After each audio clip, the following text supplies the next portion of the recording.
Yo, what up, Grand Rising? How you guys doing? Welcome to Deconstructing Christianity. I am your host, Coach Renz, and we are live once again.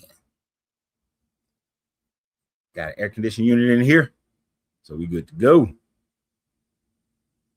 We good to go. Let me get this set up.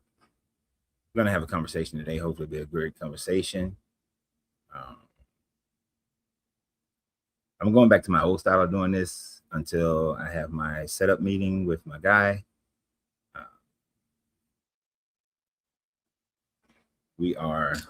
So now I got to remember how in the hell did I get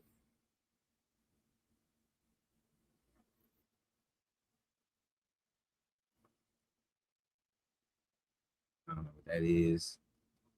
I got to remember how to get the thing set up so that people can come on to the live on the TikTok.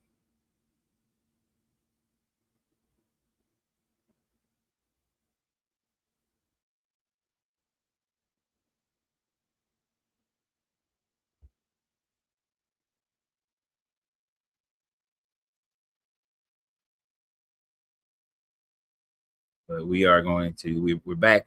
We're going to get on to a regular schedule here for Tuesday, Wednesday, and Thursday at least. We're going to do a regular schedule show like we used to. But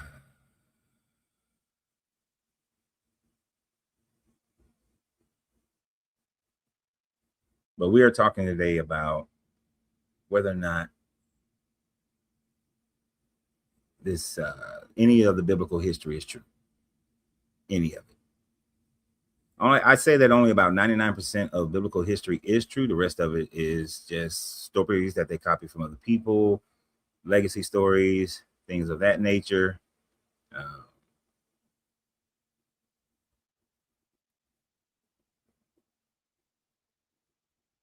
Damn, I forgot how to do this on my phone. I know how to invite people to come on to the show.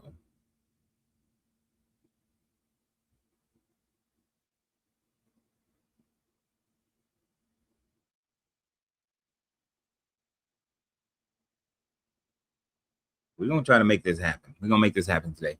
We got a few hours to be able to spend with you guys today.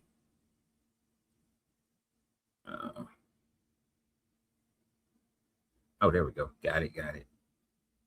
Got a few hours to spend. There we go. Got that set up. Okay, now TikTok is all set up on my phone. Going back to setting it up on my phone until I get my next appointment with my tech guy for set this OBS up completely so that we can have everybody on one channel. There is someone. So we got a person over here telling me Joseph was sold into Egypt. There is absolutely no proof whatsoever. What's your proof that Joseph was ever sold into Egypt? Is there any proof whatsoever that Joseph was ever sold into slavery in Egypt? No, there is absolutely no proof of that. Why is this thing doing this?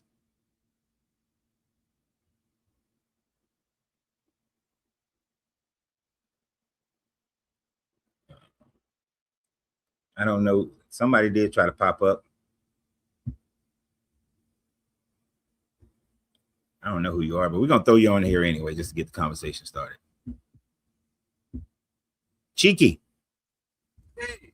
How you doing? Good afternoon. How are you? Doing pretty well. Probably one of my favorite topics to discuss on this app. Yeah, it's one of my favorite as well. No, I think, well, outside of the Tanakh being the first 5 books of Torah, I think Torah was written by a very unique, superstitious group of people that were trying to establish some type of a civilization or a cohesive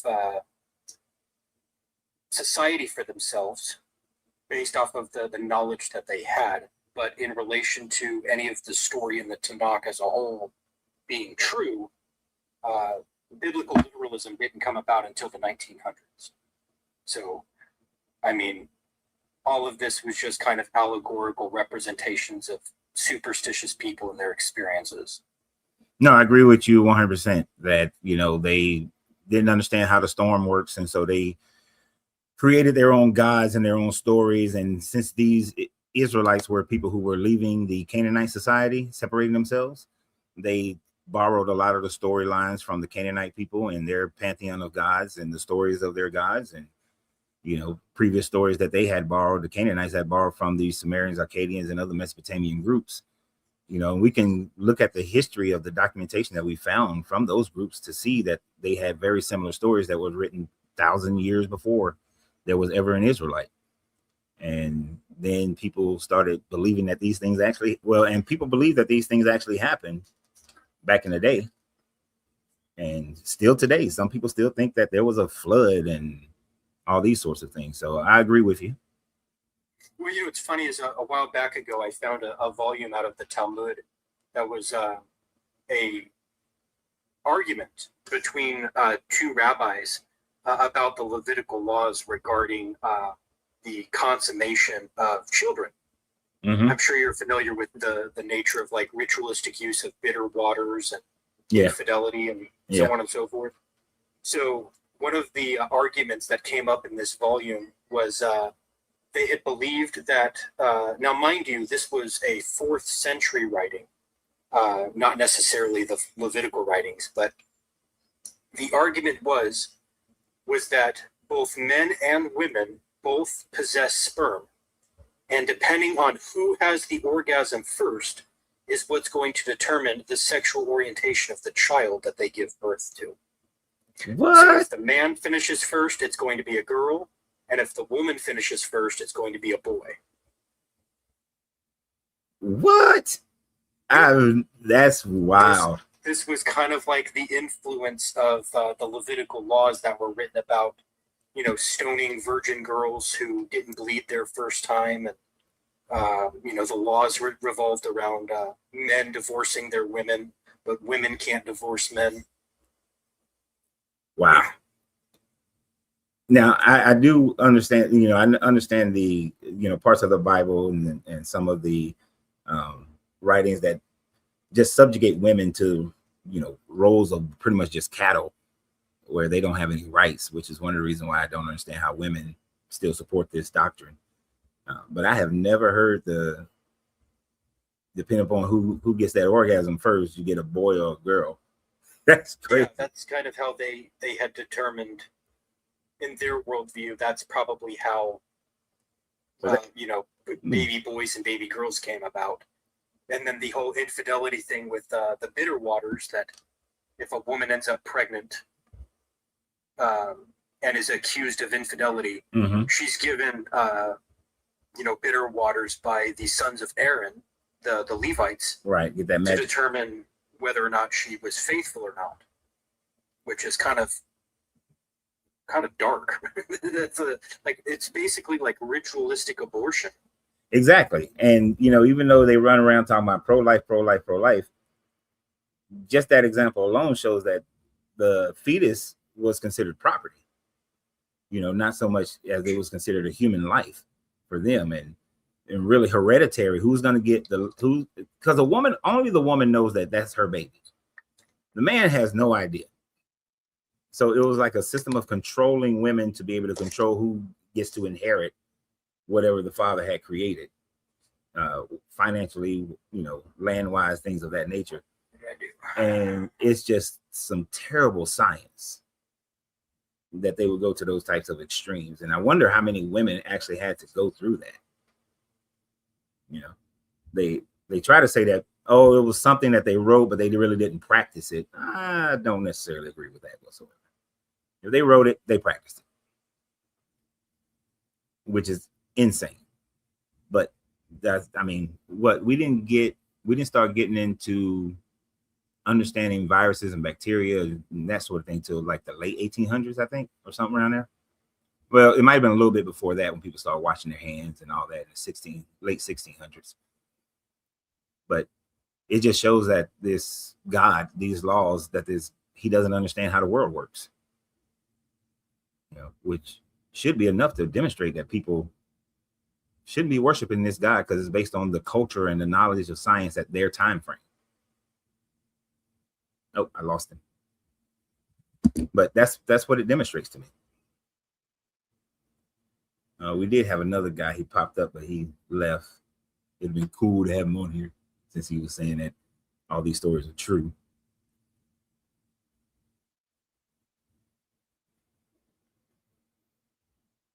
What I saw coming on was, I think, so we're on Facebook and YouTube, TikTok over here.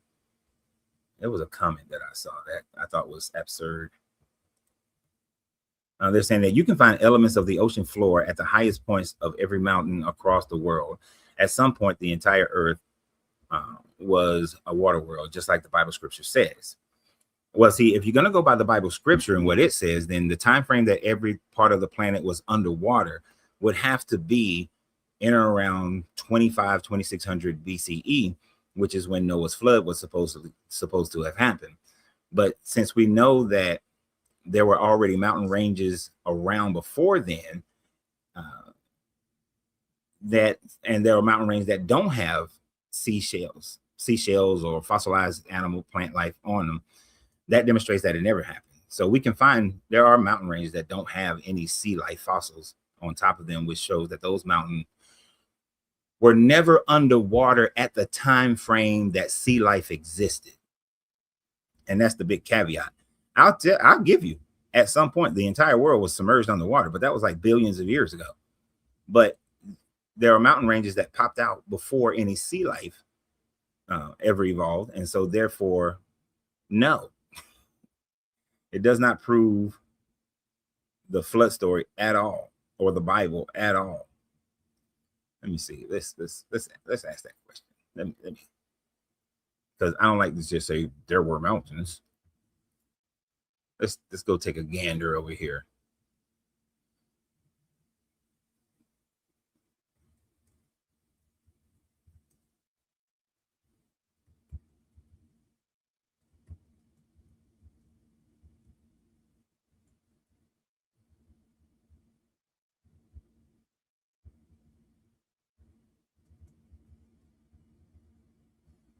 So if we just do a quick search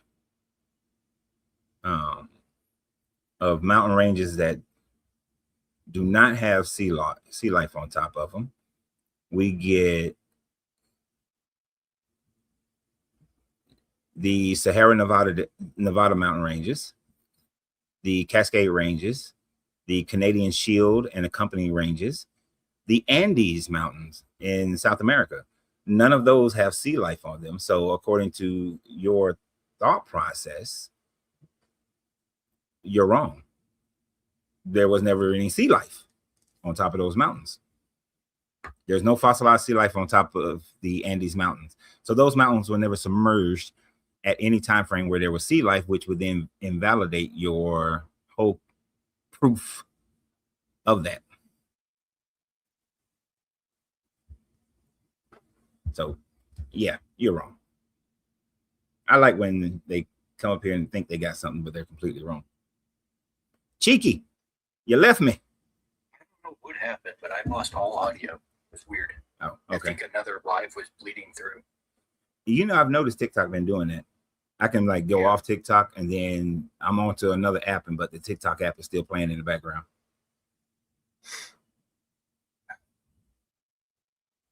But yeah, I think other than the concept of, or the idea of the remains of sea life being found at the top of, you know, these mountains, is in certain territories, had ocean water even gotten close to the 2/3 mark of all these mountains, right, you now have freezing issues.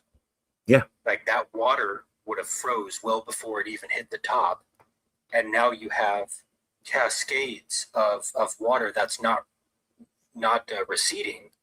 That would have caused a completely different environmental factor for animals, plant life.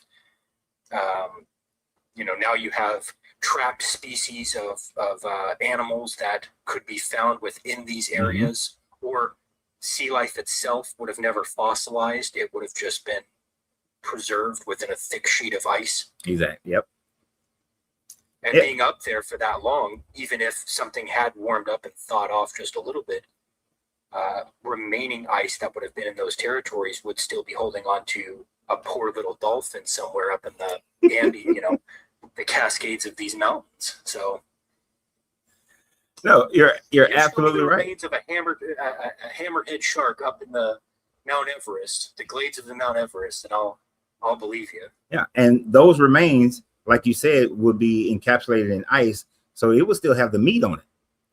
Correct. Like the what was that? There was a woolly mammoth that they found like in Siberia somewhere, and it still had the fur and all that kind of stuff on it because it was frozen instantly and stayed in that ice. So if they were at the top of Mount Everest, those things would be frozen, and there would never be the ability for bacteria and whatever to eat it away would never happen.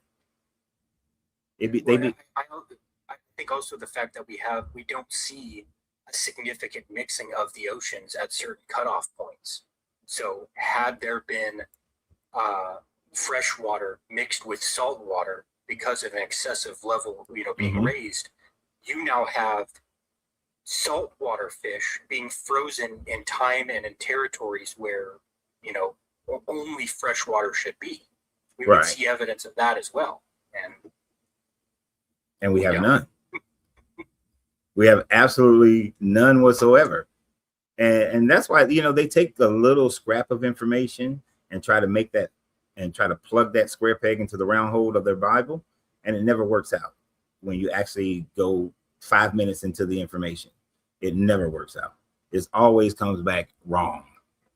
Because, like you just said, you got to have you would have to have that proof demonstrated all around the world at the same geological layer as well. So there's not one geological layer that shows a flood happening everywhere on the planet. Every flood geological layer date radiometrically to a different time frame.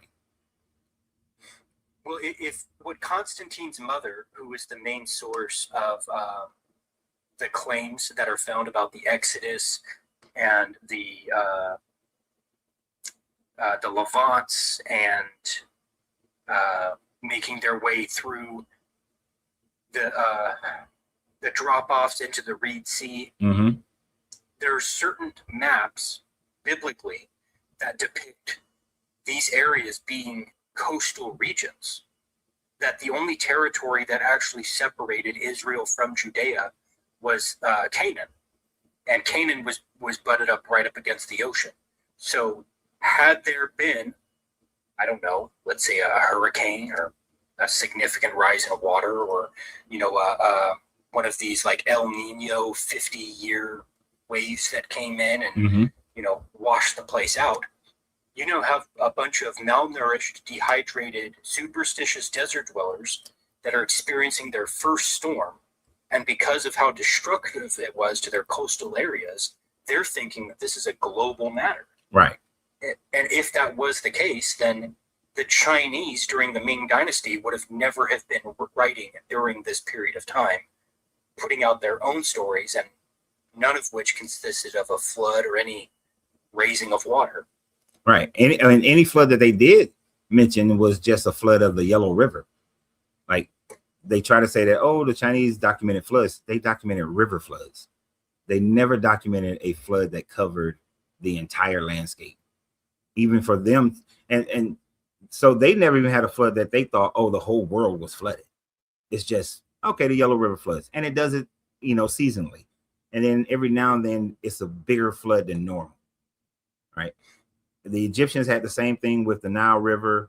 I forgot what they're called, but there's at the Tennessee River at Moccasin Bend in Tennessee, in Chattanooga. They have the same stories, but it's just a flood of their river. It's never a flood of the whole world.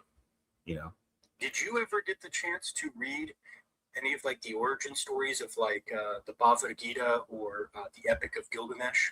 I've read the Epic of Gilgamesh. I read the Bhagavad Gita like 30 years ago. Okay. Yeah, these are all just kind of like retellings of other stories that, these cultures of people who didn't have a culture when these stories were being written like I had said before, it kind of started out as like a manuscript of like how we could establish ourselves as a civilized group. And then it kind of evolved into just absurdity in some ways. I mean, some of the, the claims that are made, started to progressively become more and more absurd. But if you read prior stories, such as, i.e., the Epic of Gilgamesh, right, I feel as if this territory of people, but more importantly, that period of time, was trying to write their own traditions into history that was not applicable to them. And it's the same thing with the New Testament narrative as well. The way that the New Testament is written does not chronologically align with history of Rome. It doesn't align with any of like the writings of the Edomites or the Moabites. Even some of the writings that came well before the New Testament that came out of like Solomon's Temple during the First Temple period. I mean, mathematically, none of it adds up. And it just seems to me like they're doing everything in their power to make themselves relevant in a incoherent timeline. No, I agree 100%. And one of my favorite examples of that is the fact that when you look at the story of the Assyrian conquest of northern Israel with Hezekiah, Sennacherib, what we found in the tablets and the walls in Nineveh, Sennacherib says that Hezekiah paid him the tribute. And in the Bible, Hezekiah says he paid the tribute. But then Hezekiah goes off and says, an angel killed 180,000 of the troops, of the Assyrian troops. But Sennacherib writes that he pulled those, after the tribute was paid, he pulled those troops and went on and conquered, down there through the Levant and down into the Sinai Peninsula and so on into the northern Nile. Yeah. If the Bible, these men that were slaughtered are out here conquering other nations. Exactly. And here's the thing, if an angel, or even if it was like a plague, had killed 180,000 of Sennacherib's men, there would be some mass grave in and around Jerusalem where you would be able to, they would have discovered it, because I don't know if you've ever been to Jerusalem, but you can see where the old city was during that time frame, and you see all the development around it. At some point, they would have hit them bones, and it would have been a mass grave that they would have found of 180,000 or 100,000 men, but that has never been found. So it's just a total. So it leads you more to say Sennacherib's accounts are more likely to be the correct accounts than what the Bible is saying. So it totally goes against what we actually know in history. And if that had happened also, 180,000 men had died, I doubt that the Assyrians would have continued to conquer through the Levant and into Egypt. That would not have happened. The Assyrians would have stopped and been like, I think if they wanted to make this story of like the entirety of the Tanakh more realistic or potentially believable, they should have saved the flood story for the end. Like all this happened and then it all disappeared because of a flood. Yeah, that would have been a better story. But if they would have done that, how can you write that story when, let's say you wrote it during a time frame that they were under Greek or Roman conquest, or even the Persians? You wouldn't be able to write that, because all those civilizations' communication had increased dramatically from the time frame that the Assyrians, or really the Bronze Age collapse. Everything had progressed where they were able to communicate better. So people would have been able to call them out as liars too easily if they would have tried to tell that story in that time frame. And certainly after the first century CE, you definitely would not have been able to tell their story with Roman roads and with levels of communication they had. So the only time they could have told that story was way back when. It was in and around that 900 to 800 BCE. And because other Mesopotamian cultures also had that story, those types of stories, it was believable because everybody was saying, yeah, long time ago, long time ago. Because even the Epic of Gilgamesh, we have that the story was most likely written around 2000 to 3000 BCE, but it supposedly happened thousands of years prior to the time frame that the Akkadians and Sumerians were writing their story. So it's still a bunch of bullshit at the end of the day. Well, you just got to have faith, my brother. Yeah, I got faith in what I can know, which doesn't require faith at all at that point. You know, one of the conversations that I was actually having earlier, that the guy ended up kicking me and then immediately ending the live. We were talking about the different covenants and the relevance of them throughout the Tanakh. Mm-hmm. How each covenant, you know, adding up to a total of 7, each covenant was for a different generation of people as time progressed. Well, the final covenant given to Moses to hand down to Joshua before his passing, being Deuteronomy, it talks about how the book of Deuteronomy is essentially like the final law before this quiet period, and Christianity appears as like this mystic, you know, secret cult, if you will. Deuteronomy essentially establishes itself as the main authority, referring to the law of the prophets, and the entire concept of this, I guess, covenant, that this final covenant that's being established, is an impossible task. You know, it establishes itself through Moses that every Israelite person who's scattered amongst the earth has to come back to Judea to celebrate the 3 major holidays and to obey the new laws that are given. And there will be no peace, there will be no salvation, and there will be no restoration until every single Israelite collectively makes their way back. So this God's telling them, hey, this concept of salvation is not individualistic. Right. If you guys shit the bed, you guys all go into slavery together. But if you do good, you'll be blessed and prospered together. This whole, well, John next door is not doing right, but I'm on my knees over here praying. No. You got to go over there and make John whole too. You got to get John right as well.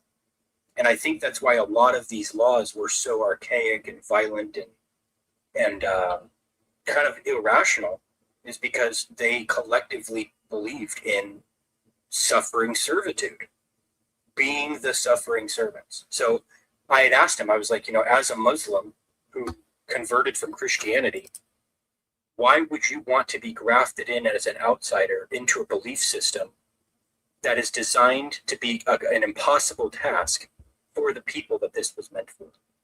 Oh, we're not Jews, we're not Israelites. I know that. The covenant that was given to them is an impossible task. Yeah. Why would you want to be grafted into that? That makes absolutely no sense. Yeah, it doesn't make any sense whatsoever.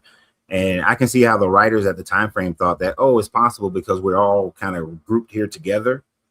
But that would mean that this guy who put this law down had no concept of the fact of there will be exploration, there will be colonization, that there's a whole nother side of the planet where people are going to dwell, which would make that whole thing impossible for you to come back and participate in these rituals, and then to get everybody's hearts and mind in the same spot. That in itself brings about an impossibility, like you were saying. So I agree with you 100%, man. It's crazy work, and the fact that people want to be grafted into this, to me, shows that they have some level of insecurity and low self-esteem, that they would want to be a part of this only because it's popular. That's the only reason. If it wasn't as popular, this religion would die. But let me let this other guy get on real quick. Yeah. But I appreciate you, man. Thank you for coming up. Thanks for having me. My pleasure.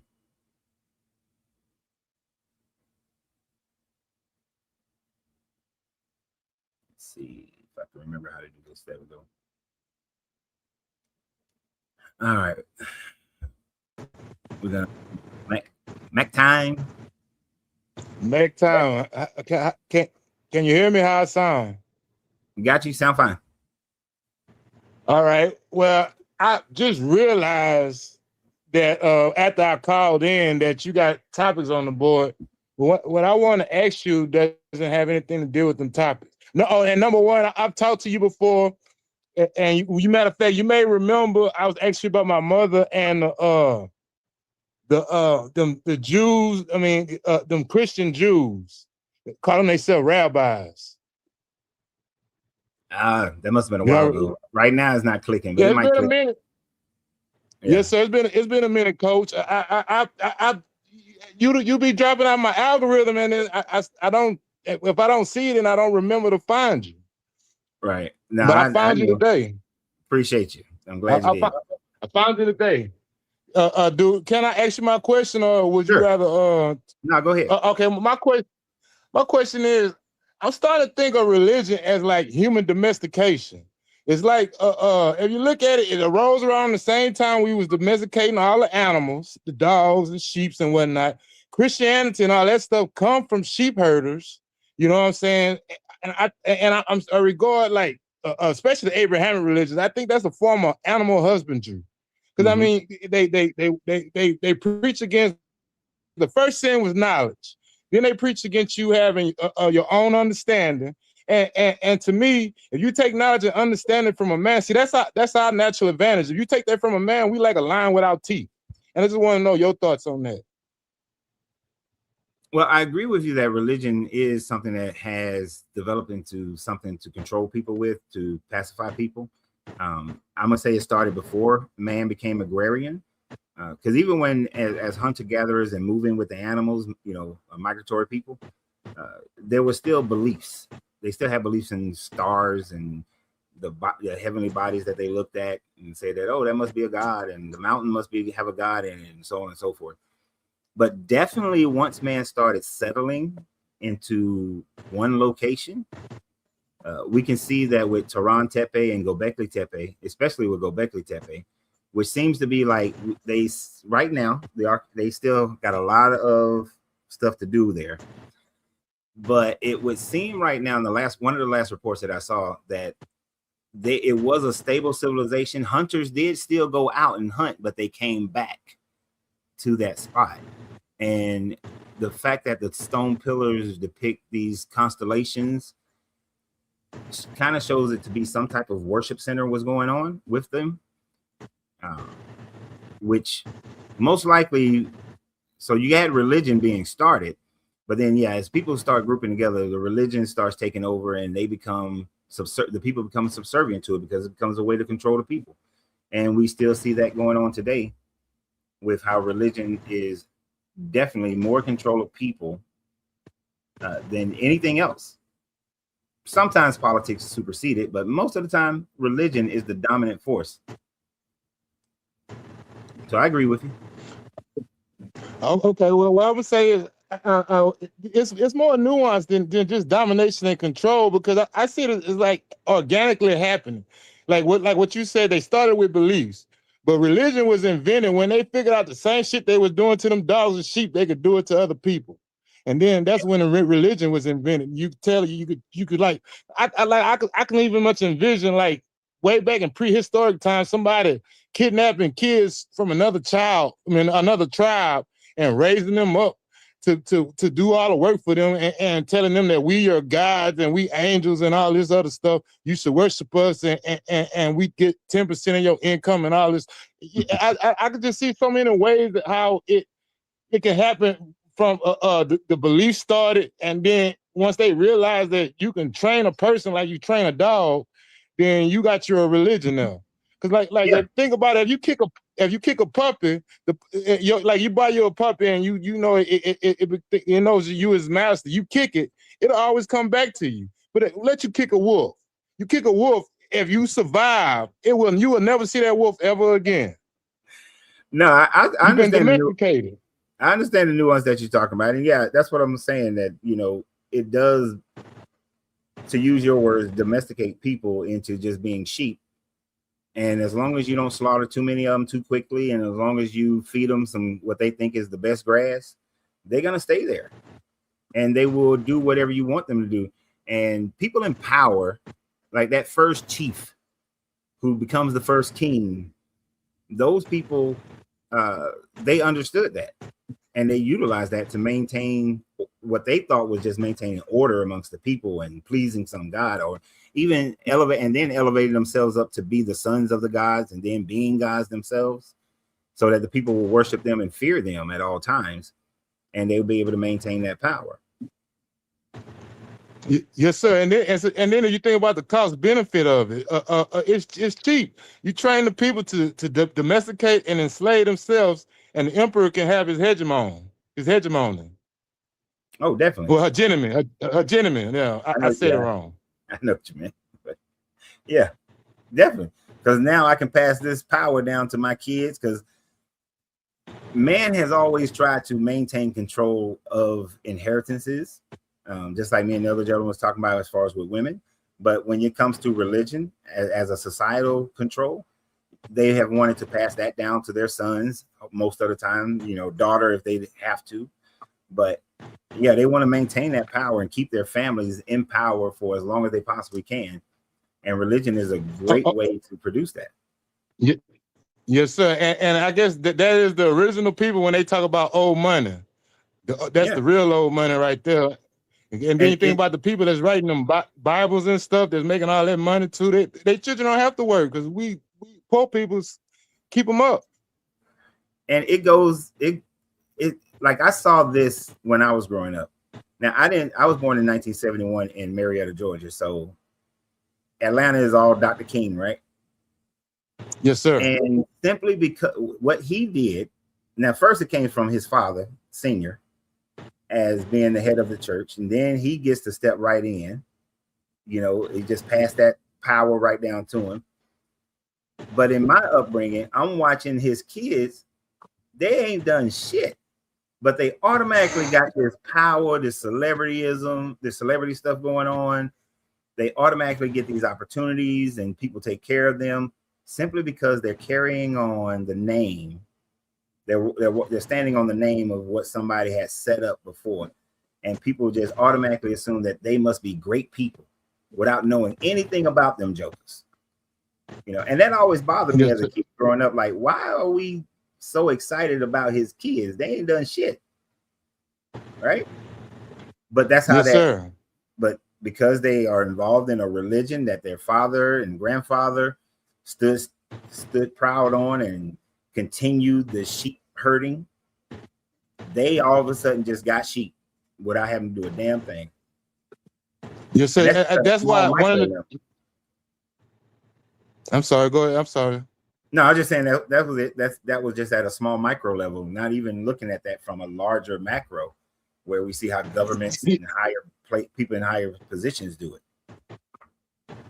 Yes, sir. Well, I guess this will be on the macro, but that's one of the initial teaching others believe. I mean, all these religions, they teach this bloodline shit. Like sex don't have nothing to do with it. Sex is supposed to be for us to mix our genetics up to make our children be able to survive in the future, because the future may change. So we need different things going on in the future. We can't be the same type of people ever. What if the sun start getting cooler or something, or the temperature changes, or new animals start doing different things? We need different type of people to meet those different challenges in the future. That's why we have sex. But at least that's my understanding of it. Well, that ain't the only reason why we have sex now, but yeah, it feels good too, though. Feels good. But you can't. But now, no matter what they do, you can't stop that. So every generation, there are minor mutations that occur within every generation. It doesn't spread through the whole generation, but there are minor mutations that happen because of the changing of the environment and things of that nature. Unless something catastrophic. Right. So we're always going to be developing as the earth develops. Yes, sir. Now, if something major happens, like you can have a major event happens, and only the people with this small minor mutation survive it, then that becomes the norm. And that's what some of the theories go. Well, that too, but just on the minor mutation level, the ones with the minor mutation that allows them to succeed the most in whatever we got going on at that time, those be the ones that have the most success, can get to make the most children, and they can pass it along. So that minor mutation become more the standard as they become more successful with whatever the environment they are in is, causing them to be that way. I mean, well, I wouldn't necessarily put that in the same category as like financial or power success. That would that's more in the line of survival, being able to survive. Yes, sir. Yes, sir. Because power and money. Yeah, power and money, that's more of something that's taught, that you got to teach that to the next generation. And if you don't, then it gets lost, which is why you see somebody like the Carnegies, the Mellons, by the time they got to the 4th generation, more than half of what the original person created was gone because they didn't teach them how to maintain it. Mm-hmm. And then once they don't teach them how to maintain it, they lose their power. But see, that brings us back to yes, sir. But that brings us back to the domestication part, because without the domestication and the indoctrination, we wouldn't uphold these artificial systems that allow the people that can't survive in this world to dominate us. You see, well, at least that's how I feel. I'm not saying they can't survive, but I'm just saying that they know they're not the strongest and the fastest or smartest and stuff like that. But they got the people, they got the stuff that the people believe in, money and religion. Yeah. That's just how civilization is going to go. And it could be any religion. You look around the world, and there's always been transference of one religion to another religion, or one one economic power to another economic power. We are far from whoever is the best hunter. But even in that situation, you got the best hunter is going to be the one in charge. The best fighter is going to be the one in charge. The best picker is going to be the one in charge. And then we start wars over, once we start becoming agrarian, we fight wars over the best land. So now you need the best fighters.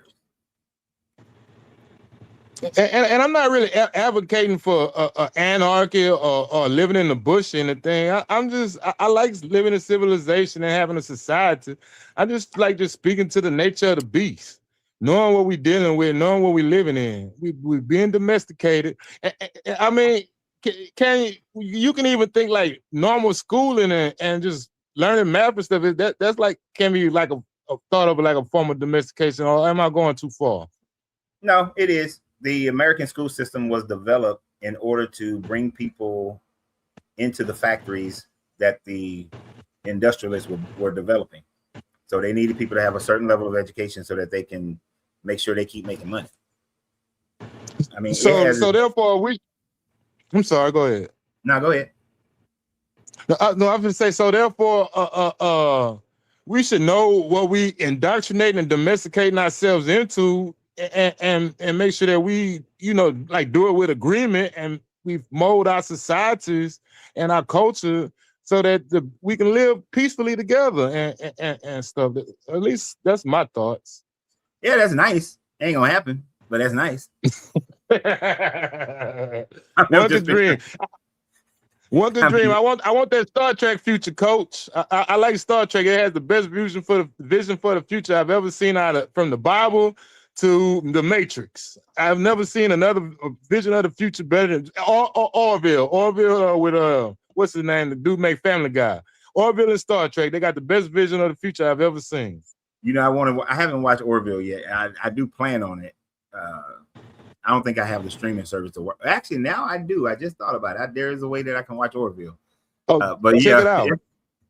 Star Trek is probably one of the better situations. They still got somewhat of a caste system within Star Trek. Yeah, they still had their problems, but the Star Trek give me the feeling that mankind got his shit together now. They still had money. They still had greedy people stealing, and all that shit was going on. But for the most part, generally speaking, mankind got his shit together, and we work together to overcome the problems of the time. You know what I'm saying? Whatever it is, from the Borg to starvation, whatever, we all work together to solve these problems, and we live relatively comfortable together. Yeah, that'd be great. I'm not asking for perfect. Star Trek life is better than human life today. And one of the notable things about Star Trek life is that they don't have religion. Like, Exactly. I mean, certain planets still do have religion, but as far as the humans are concerned, they really don't have religion. You know, Yeah, which so allows they them to be able to create the Federation. exactly. Well, they still had religion. Like certain people humans had religion too, but you know that was like certain people, and it wasn't as big and as popular as it is now. You ever notice Probably that? You ever notice on Star Trek though, anytime they show a religion that humans have, 9 times out of 10, it's a Native American style religion. Think about it. Now that you mention it, 90% of the time, especially on Voyager, it's a Native American style religion. Oh, don't get me started on Voyager. Yeah, Voyager made me mad because that was the first Star Trek where the woman was the captain of the ship, and the first thing she did was get lost. So I never watched it. I never watched Voyager. She didn't get lost. They made a calculated decision. Well, I was young back then. I was probably like 15, 18, somewhere in that range when it came out. I was like, well, damn, I wanted, and that's part of the reason why I never liked the Bible was the way it treated the women. I can remember from a child. I love my mama, I love my sister, and I hate the way like Abraham pimping his wife out and stuff, or the way they talk to him. They don't even much mention most of the women names. Like, who is Pharaoh's wife? What's Pharaoh's wife name? What's Job's wife name? What's Lot's wife name? It don't, and then like what happened with Star Trek. So I kind of be cognizant of that, but I'm not the best person to prosecute the woman's case because I have my things that I've done in the past that I regret, and other things.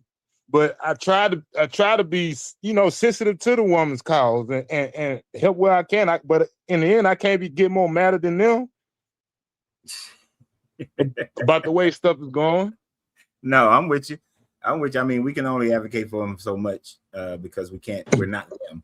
But the fact of the matter is, you should go give Star Trek Voyager another try with grown man eyes. It's actually more uplifting towards women than it is. It's balanced. I'm gonna say it's a more balanced show when it comes to the power dynamics between men and women in that show, which is one of the things I think they were going for. Yeah, Star Trek always been progressive and a force for good as far as balancing out the way, you know, society and its its issues with society's issues and stuff. I'll give it a try, Coach. Yeah, give it a try. Give it a try. But let's get back to the subject though. I do want to get back to the subject. I don't want to go because I can talk about Star Trek for a couple of hours now. Oh, that's fine. Yeah, I don't want to get you off your thing. Do you want to talk about any of the topics you have on the board? Sure. There's nobody else waiting right now. So there's nobody else waiting right now. So you good? Well, let's start out with creation then. What prosecute your well? Are you saying that you think that none of the stuff in the Torah actually happened? Is that what your standpoint is? Or very few parts of it actually happened? Yes, well, like 99% of it never happened. Well, what's the biggest thing you got about creation, the creation story, makes you think it never happened? Well, the creation story would have had to have happened around 4004 if you're using one way of measuring it, 4,600 if you use another way of measuring. But in either format, you're looking at the world being created, the universe being created in 4,000 BCE, which we know scientifically is incorrect. We know that with background radiation alone demonstrates that the universe, our known universe, is billions of years old, like around 13 billion years old. We know that the Earth is around 4 billion years old. We know that there were early humans as far back as 200,000 years ago. You know, so none of the Genesis story can be correct when the Earth and the universe demonstrate that it is incredibly much older, and also that there were already civilizations around during that 4,000 BCE area of time. So it just doesn't work. Yeah. Yeah, I agree. To me, it's just a story of nonsense with talking snakes and stuff in it. Another reason why, and then it got the first sin is knowledge, man. They don't want you to know nothing. That's why these especially these Christians, they talk so stupid. Because I don't know, because I don't know who happened, what happened, and I wasn't there to see it. I'm gonna believe in my imagination. Yeah, and it's dumb because when you look at the Bible, it tells them that in all that getting, get knowledge, wisdom, and understanding. So how can that have been the first sin, but then it's telling you later on that you need to get knowledge? So, and then how can you expect somebody who doesn't know the difference between good and evil to make the decision, to make any decision whatsoever? I mean, really, you're saying Adam and Eve should have been terrified to make any decision, because what decision is good, what decision is bad? They don't know. So disobeying this God, how would they know that disobeying this God is wrong? Just because the God said it? Well, you got another celestial being here, a talking snake, that's saying that telling you something different. That's playing mom and pop. You ever do the mom and pop thing when you was coming up? No, sir. You maybe you explain it to me. I might have, but we probably call it something else. Well, it works two different ways. One way, you go, we ask your mama something. She say, "Oh, no. Yeah." You go ask your daddy, and he say, "Yeah." Or, and you know, like, you want to go hang out with some people. Your mama's like, "Yeah, you can go," and your dad's like, "Hell no, you can't go." But mama said I can go. So you kind of playing them against each other. Yeah. Or you know who to ask. Before. I know if I want to go with this person, I'm gonna ask my daddy. I ain't gonna ask my mom about that one. Yeah, I used to do that.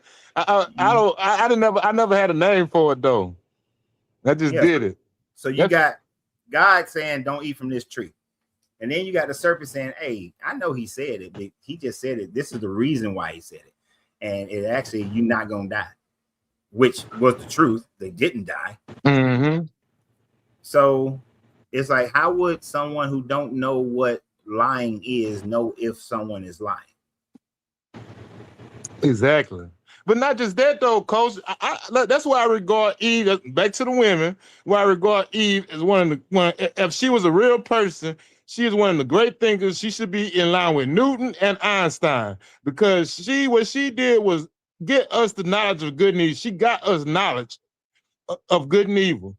And Christians, especially the Jews don't seem to believe in the religion like the Christians and the Muslims do, but they regard that right there as a bad thing. We shouldn't know nothing. I guess that's what they think, because they talk about Eve like she's a dog, and that's a bad thing. So now these people they come to these lives, they come and advocate their case for God, and they don't almost know that they lying. They don't know that if you state your opinion as fact, you are lying. Your opinion is not fact, and for you to sit there and say, "Well, I think it should be like this," and talk, try to talk like you got authority and like this is some kind of known fact. This is a lie, man. You are a liar. And so why would God send people who don't know don't know the difference between good and evil to come and advocate for it? People are sitting up here lying, looking stupid, talking about their opinions and their feelings. No, it wouldn't. And you're right. It's just their opinions and their feelings based on believing some old ass story that's completely outdated and unscientific. And you know, the story is being written to make Eve the bad person in the story, just so that they can assert their dominance over women. Right? And that's it. They just want to assert their dominance over women. So we're gonna make Eve the bad person. Then we're gonna double down on that with Paul, you know, saying that, and then first we're going to double down with a whole bunch of rules that are against women. Then we're going to triple up on it when we get into this New Testament with Paul, you know, who said that, you know, Eve was the first to transgress, so that's why she needs to be under a man, right? It's controlling women so you can control who they have sex with, so you can control where your money goes.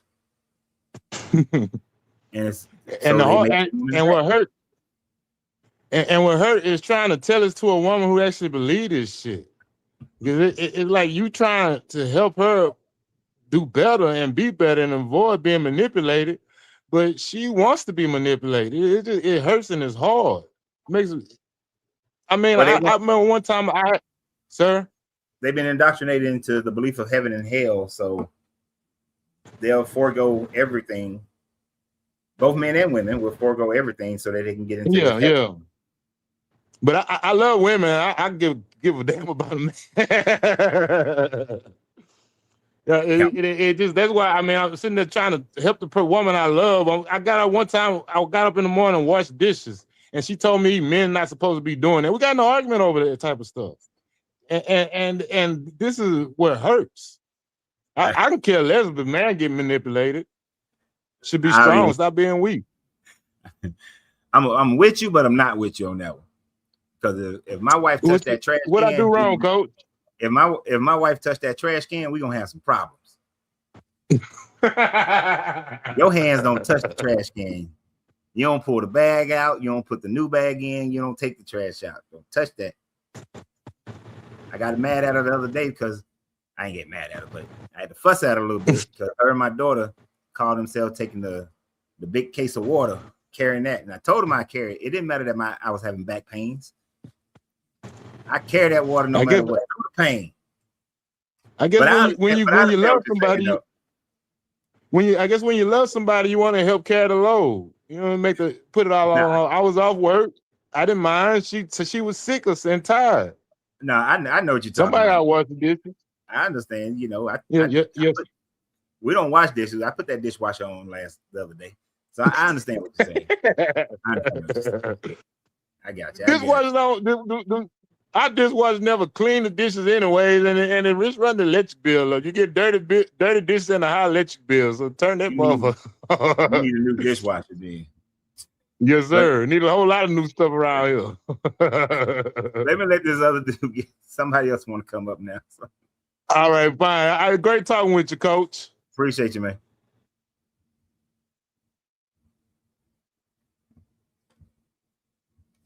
All right, let's see. Hopefully it wasn't like an accident. Manny Mims. Manny. Yeah, what's happening, man? I hope you have a good day. Happy Father's Day to you. Appreciate it. Having a great day. Happy Father's Day to you as well. I just joined on here because I say I get mad too with my wife want to try to do something. But baby, you know it ain't for you. You know that ain't for you. I know. I'm with you. There are certain traditional roles that I still hold on to. Not all of them, but I hold on to some of them. Yeah, like I'll say he must have got a phone call or something. Nah. Go ahead. I can now. What is that in the background though? It's something else. Yeah, that's what I'm saying. Yeah, it's something else in the background. Yeah, that's you.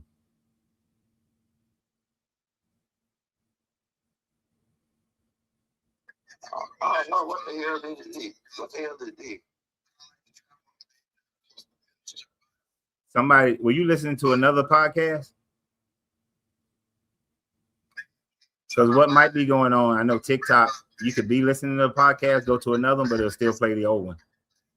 Well, I'll drop myself down. I keep dropping down, and then let me just pop right back up. I got something important to say. Okay. All right. Yeah, he listened to a preacher.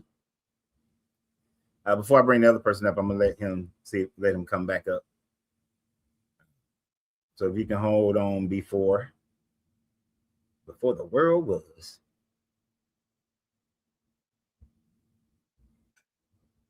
Let's see. Gotcha. There you go. You hear that other stuff now in Nope. the background? Nope. You good to go. All right. So what you got for us? I'm here for you. I love my people, man. That's what I'm here for. And then what I wanted to say was we all got different roles, for real. Mm-hmm.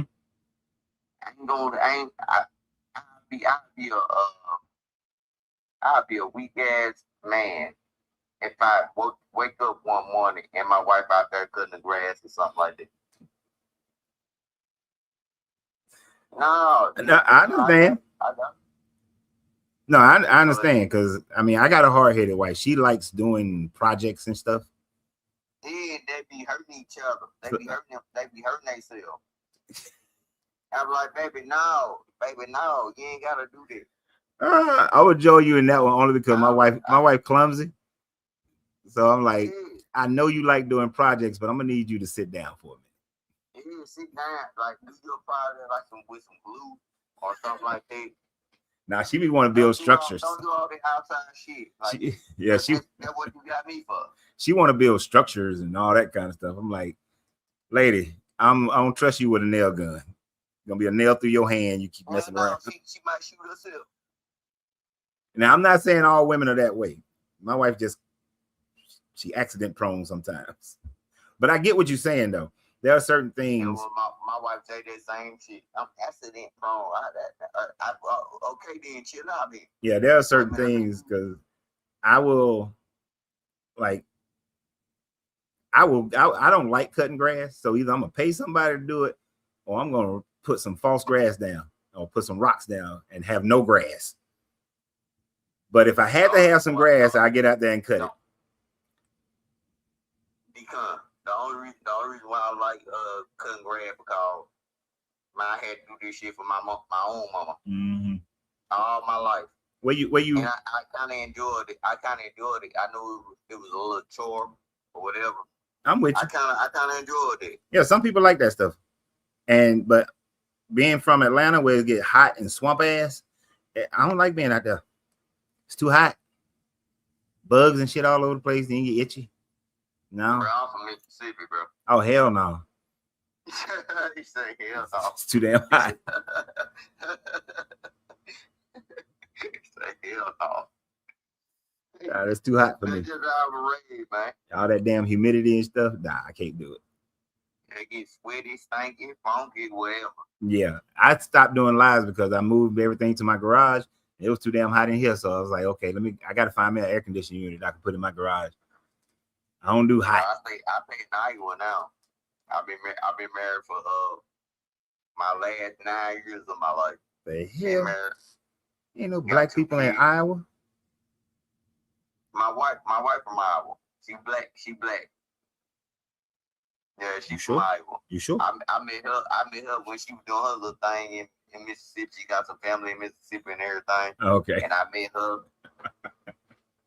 And then it died. I got you. But man, let me get to the subject, man. Yeah, what's the subject, man? What you got? It's right there on the screen. Yeah, I read it. Did the Torah actually happen? Basically, the premise is that 99% of the history of the Bible is false. Right? Yeah, I think that's that. So it's like people are believing in something that we can look at history and say that, well, that never happened.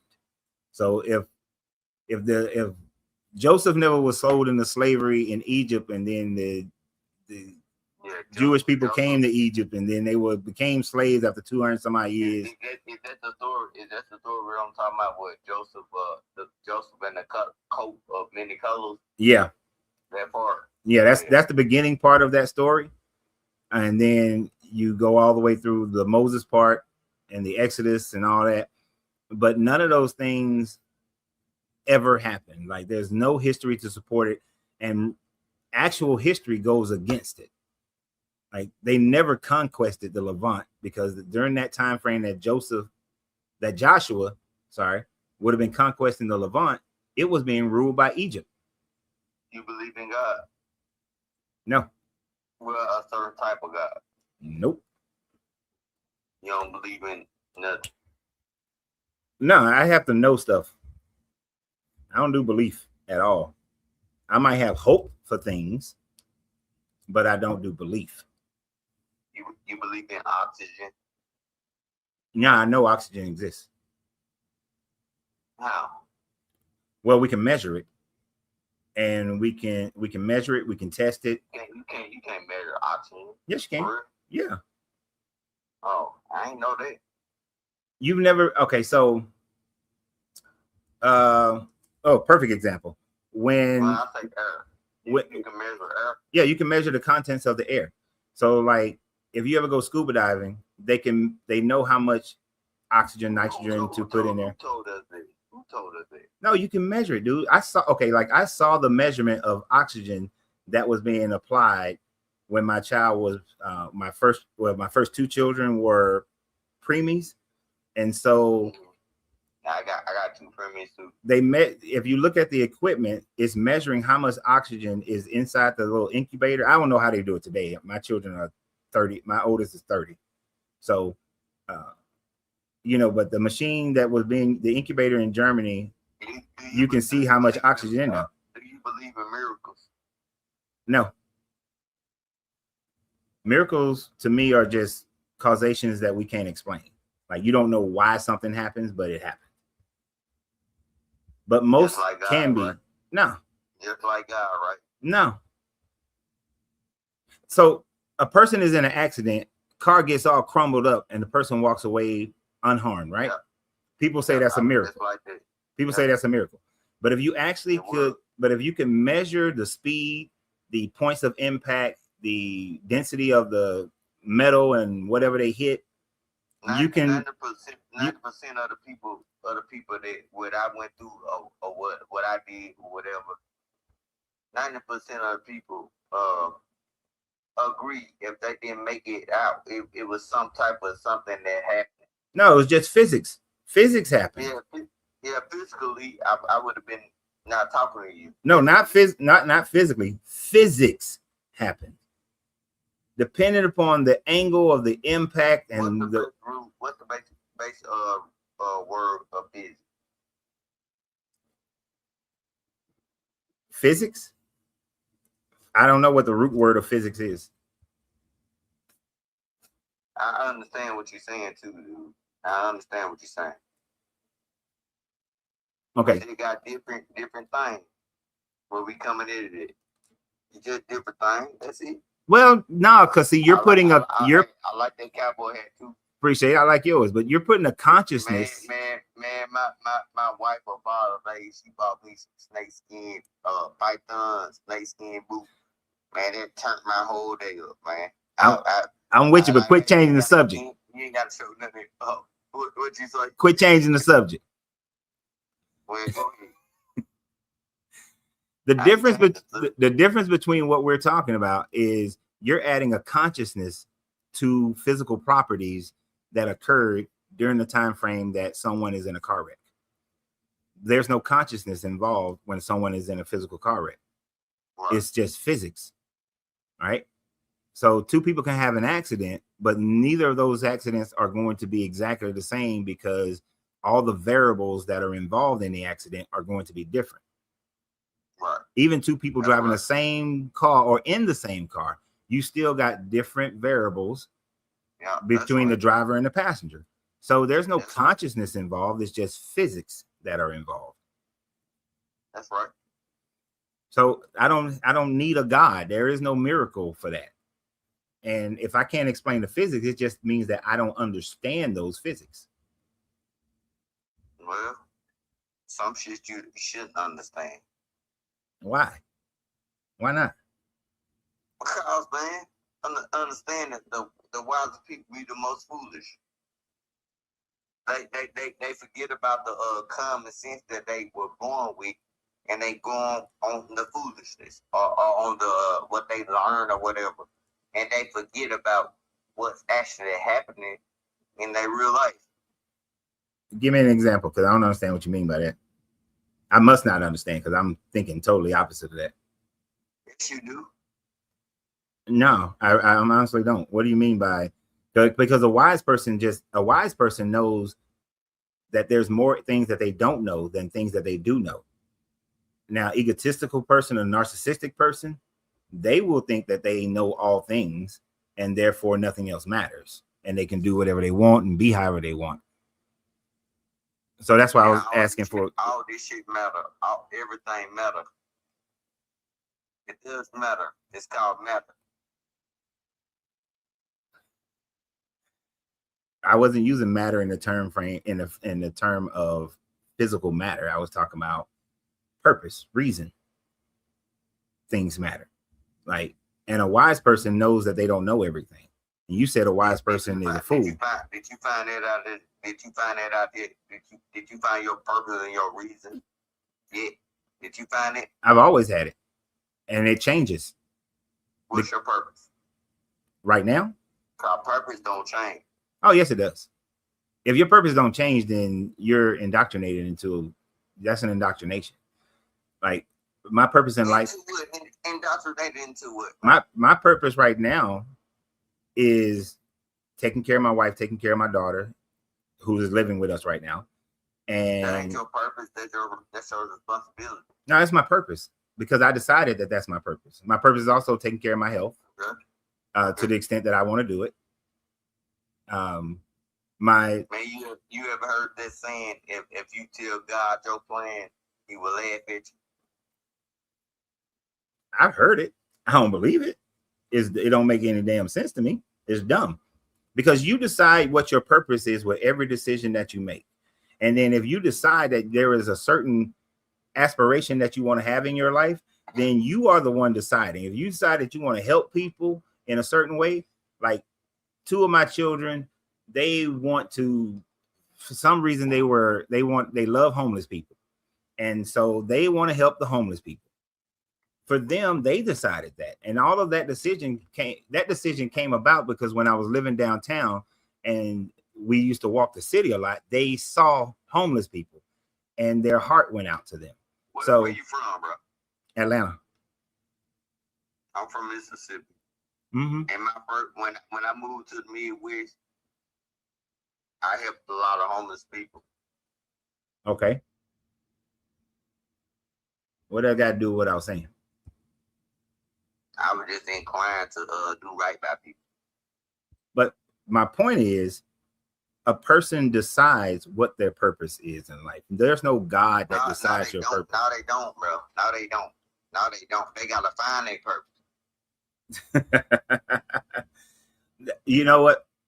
When I'm coaching people and somebody tells me that I gotta find my purpose, I always tell them you're never gonna find it. You're never gonna find it because that's why a whole bunch of purposes go into the grave. Because you're always looking for something that's outside yourself instead of looking inside yourself and deciding what life means to you. What if I told you I already found what I was looking for? All right, what is in the physical shit? What's your purpose? My purpose to love. That's the main purpose. My purpose is to love, bro. Love who? What? My main purpose. Love what? I got my kids out of my wife. I love their ass to death. To death. And people don't understand what that means. So after death, you gonna stop loving them? I love my people to death. So after death, you gonna stop loving them? No. Okay. Well, you said you love them till death. I really don't know. Because I ain't never been dead. You see, you are quoting a colloquialism to say that I'm gonna love them to death, which is just, if you took that in the literal, that just means I'm gonna love them until they die. But I understand what you mean by it, but you're just repeating something that's been indoctrinated into you. Love had never been indoctrinated into me. Yeah, never been indoctrinated. The mere fact that you use that statement demonstrates that it was indoctrinated into you. But fuck the statement, man. I'm just going by what you're saying. What I'm saying. I'm definitely listening, but I don't think you're listening, and I don't think you're thinking about what you're saying. Your purpose is to love, and so your purpose is only to love your family and your people. Yep. So no love for anybody else, just your people and your family. No, dude. Then what is your purpose? Who are you to love? You say your purpose is to love. What is the extent of it? What's the extent of it? But I got a warrior side too. What's the extent of the love? I ain't just loving every goddamn body. Well, you ain't answering my question. Then I'm asking. That's what I'm asking. What's the extent of your love? Well, till you do wrong by week. You remember that Color Purple Color Purple movie? Until you do wrong by me. That's it. If you cross that line, you gotta say that's on y'all. I already know my purpose, but I ain't no stupid ass dude either, or stupid ass man. So there's a person in. I ain't finna love nobody that don't love me. What the fuck? I keep giving love to somebody that don't love me. Okay, so to anybody that don't love me. So you don't love the woman in Thailand right now.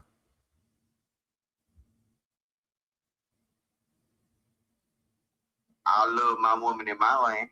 Right. So over in Thailand, there's a woman walking around. She's living her life. You don't love her. Well, that's on her. That's on her. Right. So you don't love her. Yes, I do. But she's not giving you love. It don't matter. So you love everybody then? I just said that. No, you didn't.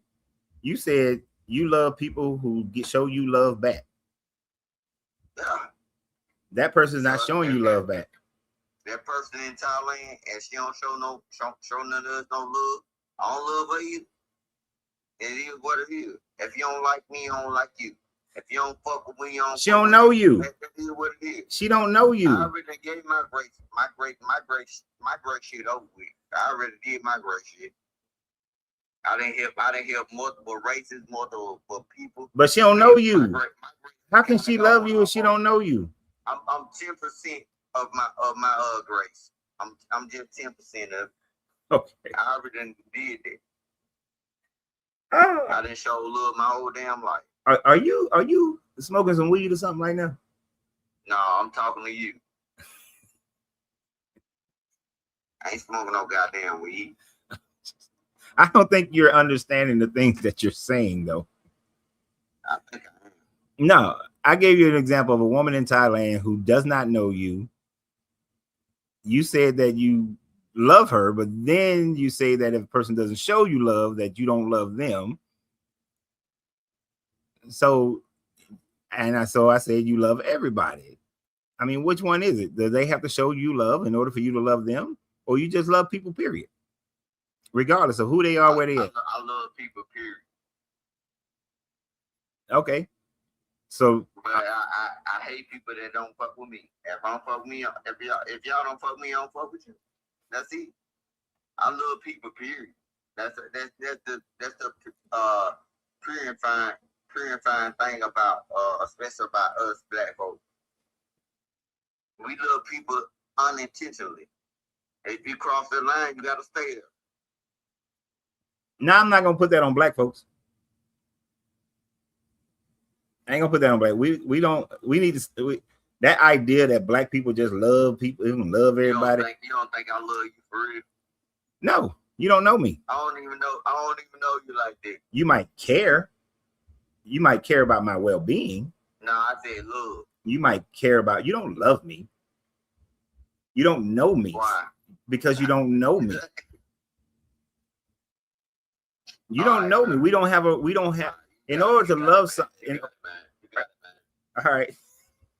And then I'm a warrior too. That's a good one. But let me let some other people get up here, man. All right. Appreciate you. Hey, where you from, big dog? Atlanta. I told you that 3 times. I know. All right. Like you would tell me that the 3rd time. I'm from Mississippi. All right, we know that. From the SIP, big dog. From the SIP. But I know what you're saying, though. For real. That was fun.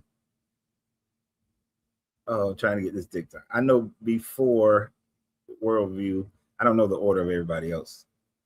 Okay, so before, wait a minute, he's gone. I don't know the order of everybody who tried to come up, so I'm just going to hit them as they come. You know, I'm gonna try to keep the conversation to about 20 minutes so that everybody can get on here or less. Was it Yoshi? You there? Yoshi? Going once. Going twice. We're going to say it was a butt dial.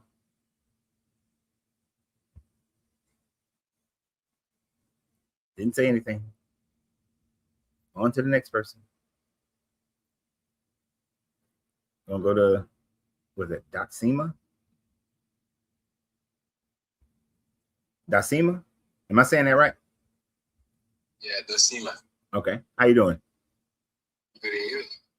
I'm doing all right, man. Yeah, a lot of patience. You know, they say patience is a virtue, you know.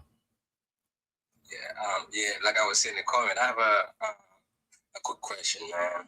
Sure. Because I watched some of your videos on Facebook, Mm-hmm. and you talk about the Book of Enoch.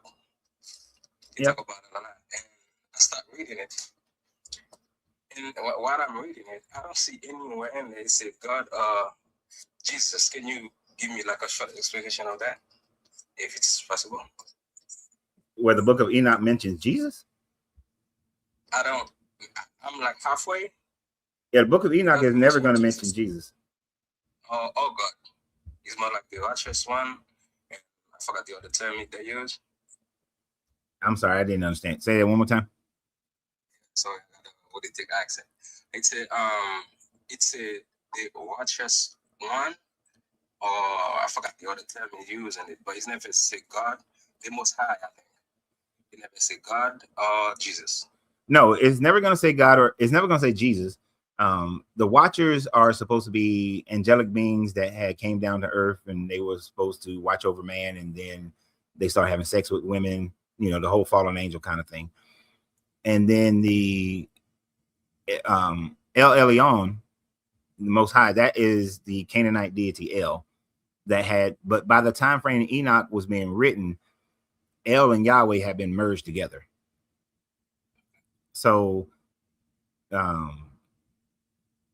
yeah, but Jesus is not mentioned because Enoch was most likely written somewhere around the 300s to at earliest the 400s, but most likely around the 300s to 200 BCE. So it was written a couple of hundred years before Jesus ever came around. All right. So it would be more like in the Old Testament instead of because Enoch, Enoch is really just fan fiction because people were asking this question, like, what happened to this in Genesis? We got this dude named Enoch. He supposedly went up there with God, but that's all we know. So then, hey, let's write about him. Let's make a story up. I'm like halfway through the book. I was like, yeah, I can let them mention any of these names. But I have another question, if that's okay. Sure.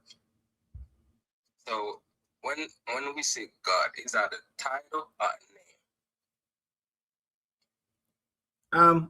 It's more of a title or a state of being. So even, you know, some religions, their guys got names, like Vishnu got a name. But when people just refer to just God, they're just referring to the divine, the supreme deity of their religion.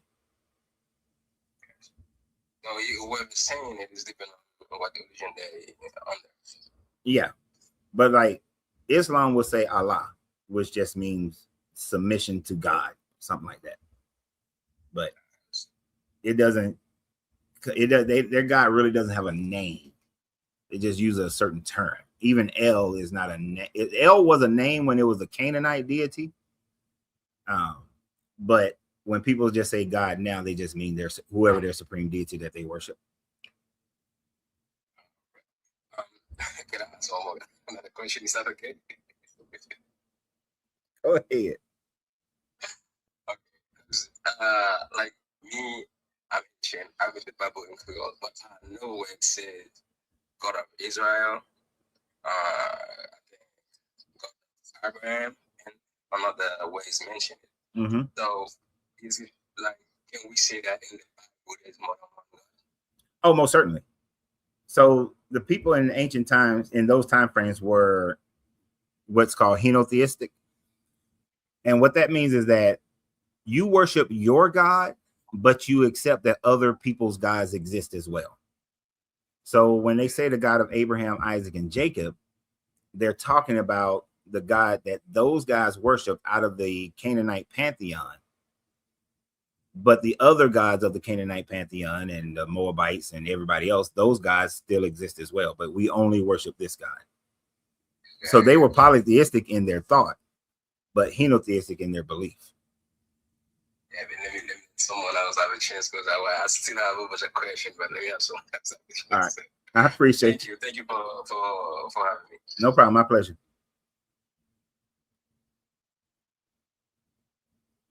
I think he's next.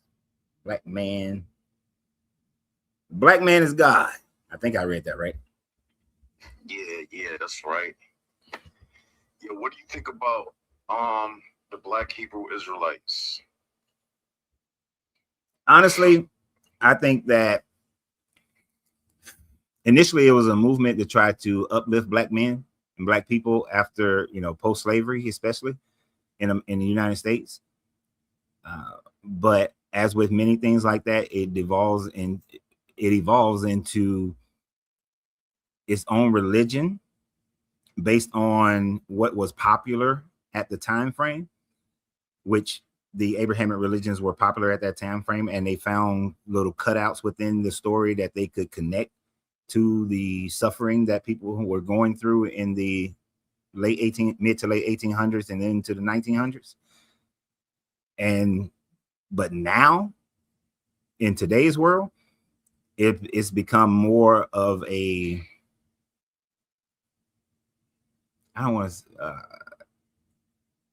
it's become more of an aggressive religion of Black on Black crime. That's what I think about it now. But it's all still based on mythologies and trying to force yourself into the narrative. So do you think the Israelites were Black? Well, the way that we view race today, yeah, they were at least brown, so they will be categorized as Black or Arab. Well, Arab is not really a race. That's more of an ethnic group. But they will be categorized in America, they'd be categorized as Black. Put it that way. So you think they had like woolly hair, or do they look more like a Middle Easterner? Depends upon the time frame, but most time frames, well, since the inception of Israelites, it's going to be a combination, so kind of curly hair probably. I get what you're saying, kind of like a mixed mongrel group of people. Well, I wouldn't use the term mongrel because that has negative connotations, but yeah. I get what you're saying. Definitely a mixed race group of people, because when you look at the history of the Levant, the Canaanite people were being ruled by the people out of Mesopotamia, the Sumerians and Akkadians. Then they was ruled by the Hittites. Then they was ruled by the Egyptians. And the Egyptians were already a mixture of northern Egypt and southern Kushite people. And so they were ruled by them. And then it's not until 1204 that we ever hear any mentioning in history of an Israelite in the Meneptah Stela. And then, of course, about 2 centuries later, the Bronze Age collapse happened, and you got the sea people coming out of the Black Sea, and you just got a big mixture of people that's constantly happening in this region. So it will be difficult to maintain one look. You know what I mean? That makes sense. So do you believe in a God, period, or how do you? Nah. How do you understand how human beings began? Now, right now, something you don't even think about. In truth, I don't think about it that much. I only think about it when I'm doing this, because the question comes up. But for the most part, evolution. We all evolved from different species. Well, evolved into different species. Wow. So what would be the origin species that we evolved from? In your estimation,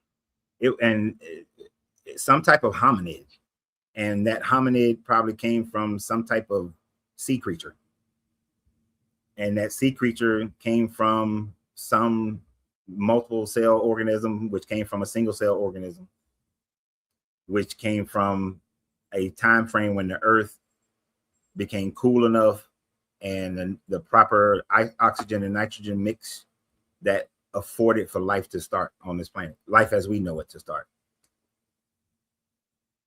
So basically, you believe that we just basically organisms, we don't have a higher power above us. So basically, we just living out existence in a body until we are deceased, and then that's just it. Pretty much, yep. Damn. Because we have no idea. Well, just not even worry about anything or stress or anything, right? I Well, mean, when you look at it. Well, I don't stress about anything anyway. That's just who I am. But like I was telling the gentleman before, not the last one, but the one before that, because we are higher thinking beings as far as everything that's on the planet, we are considered the most highest thinking beings. We determine what our purpose is. So you can choose if you're going to be a person who functions in society or choose to be a person who functions outside of society. You have a choice. So higher thought is probably not even necessary then. No, I wouldn't say that. Well, it's not. What do you mean by not necessary? Let me clarify. I'm saying like if we just began, like you said, from organisms and we evolve to this state, and then you said you believe that after we are deceased, that's it. Mm-hmm. Then that means basically everything that we are doing is pretty much pointless. No, I wouldn't say it's pointless. If there's no reward in the life, there is reward in the life. Live, you said there's no reward. No, you say there's no reward. I say there is reward. Okay, what is the reward then? Okay, and this is kind of like purpose. Mm-hmm. I have lived my life in such a way that when my daughter Sydney needed to make a change in her life,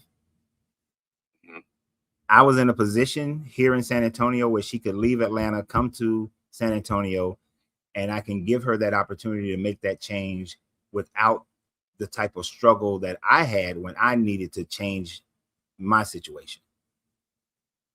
So I am feeling overwhelmingly satisfied and rewarded for the last going on 4 weeks because one of my kids didn't have to go through what I went through, like when I left Tampa and moved back to Atlanta.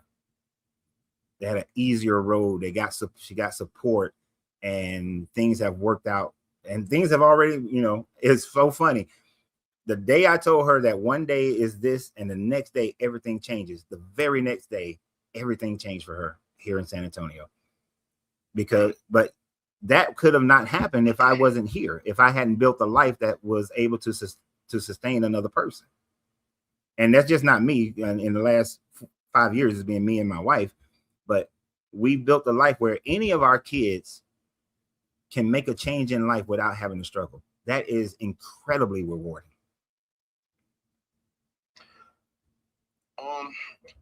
If we live a life and we have memories, and at the end we just decease, and then we are no more, where is all of this memory stored? Like, think of all of the events that have happened in the world. Where does it go? It just vanishes. Like, like you got a computer and you got memory that you can store on a file. Yeah. If all of us just living this life and then we deceased, so all of that memory, it just vanishes. It's not stored anywhere. There's no judgment day. There's no nothing. It's just like then a smoke of vanishing smoke. It just disappears. It's just nothing. Okay. Is that what it is? As far as I'm concerned, that's what it is, because and it's not a big deal. So what? It's gone. But this is why we create history books. This is why we write things we created. This is why writing was created. This is why paintings were created. This is in our modern day world.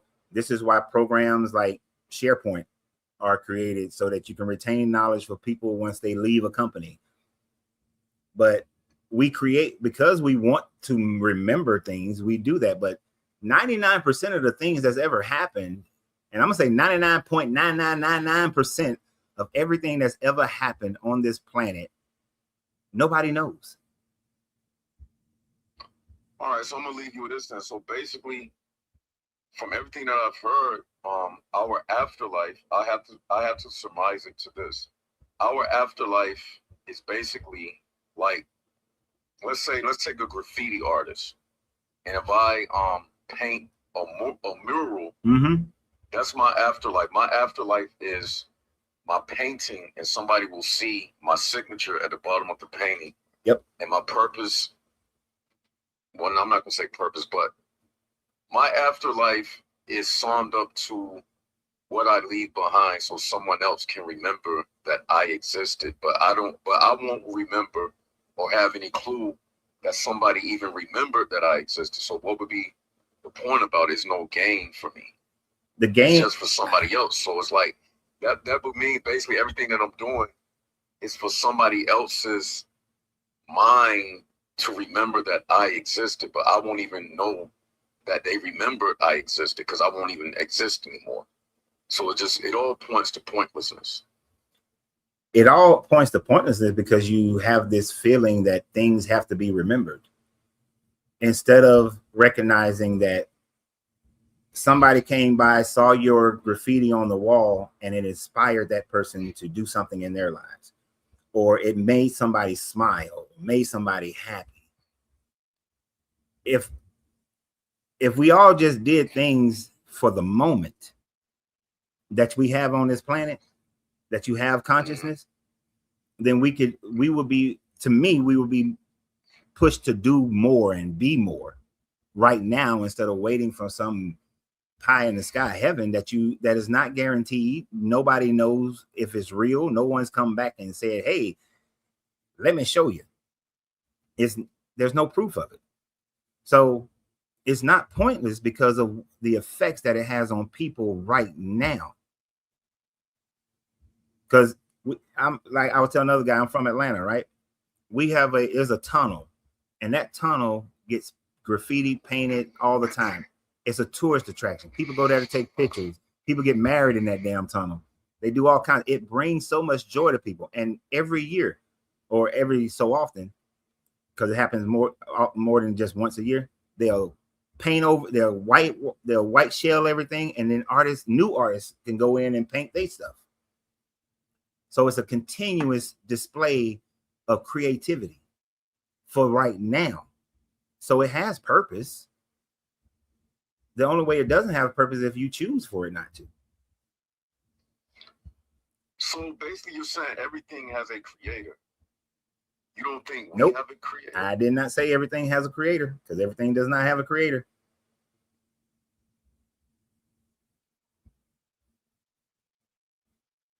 That's not what I said. You don't believe we have a creator? We designed, right? No. We're not designed.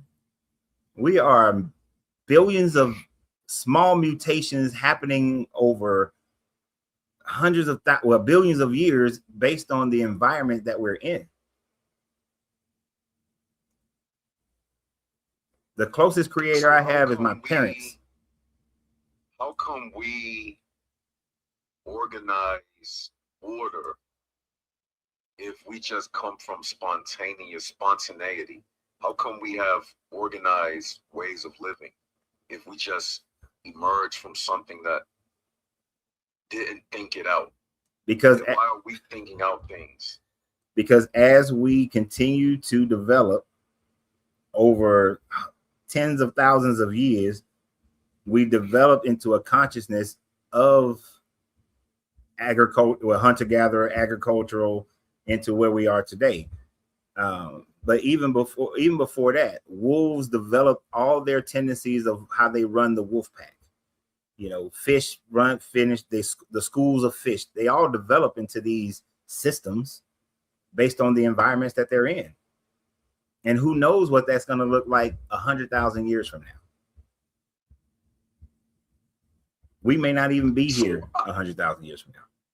How come nature would evolve itself to procreate? Like, for instance, we have sperm cells. A female has an egg. Why would it evolve itself to not die, but to continue life? You don't see that as a creator type No. of design? Mm-mm. Because there's itself? no, because there's no consciousness to the aspect of nature. So the planet, So why does it replicate itself, constantly replicating? it's just a natural process of things transmuting from one energy form to another energy form. Right? That's just how the earth stays. That's just how the earth has developed over billions of years. Mars didn't do it. Jupiter didn't do it. Venus didn't. None of these other planets did it because they weren't in the right conditions to do so. The earth just happens to be in the right condition to do that. So it wasn't a conscious thought to do it. Earth would just happens to be in the right position. And right now, I think there's like 400 other Earth-like planets in a habitable zone of their stars. Those planets may have developed the same way or similar ways. But then those stars also have planets that are far away from them. And so they got gas giants like Jupiter and Saturn, which are gas giants. But the situation of Jupiter and Saturn is not conducive to what we understand as life.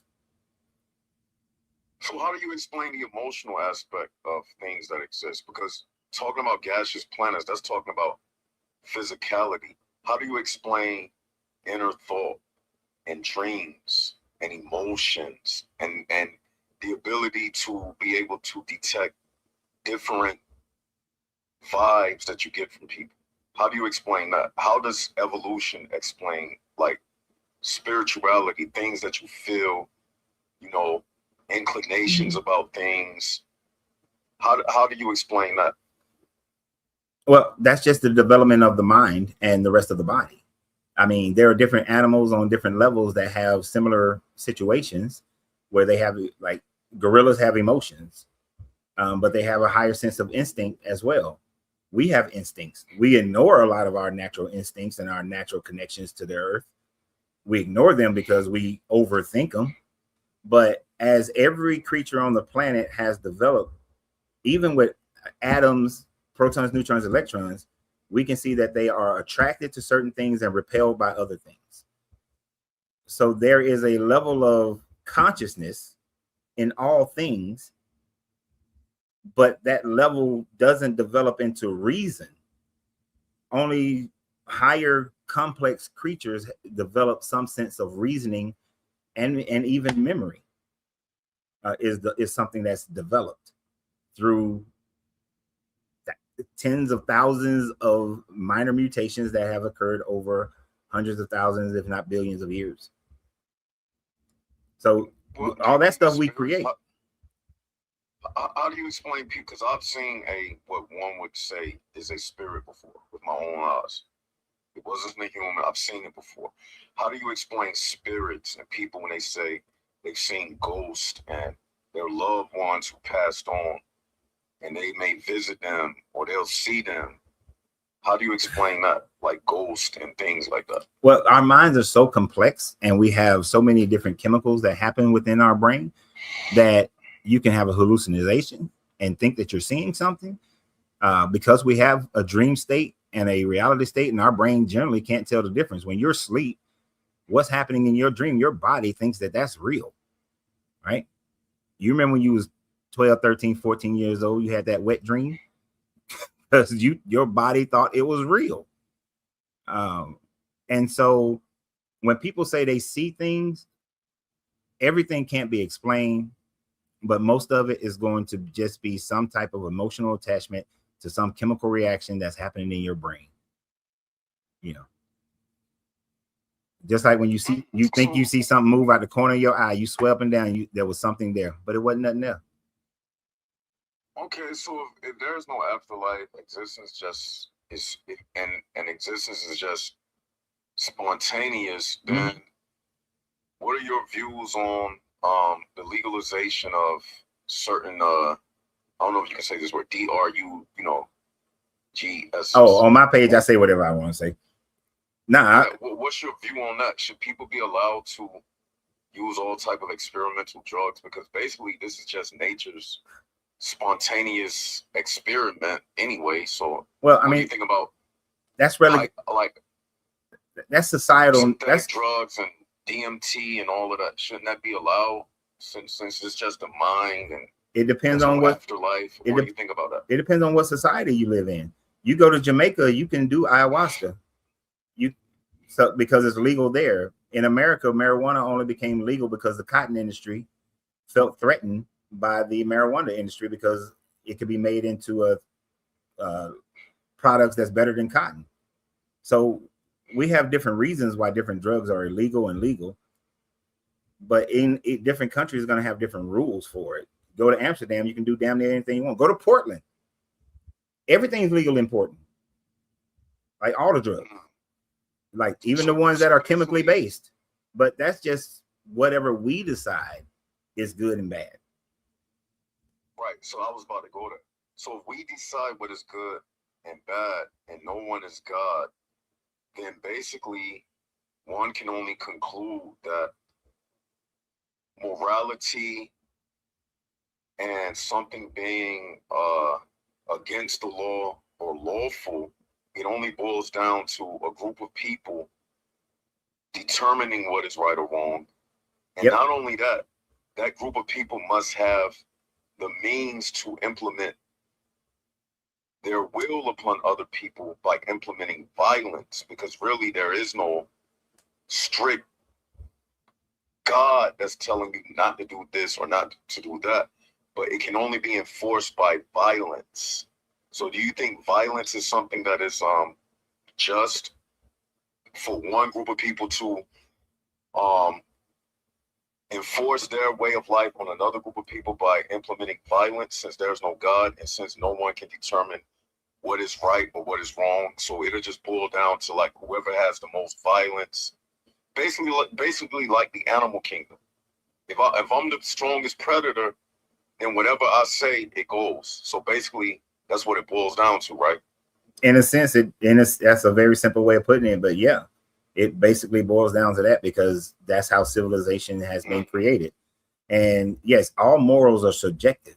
There is no such thing as absolute morality there's no such thing as or objective morality. It is all based on whatever a group comes together and say, this is the moral right things and these are the morally wrong things.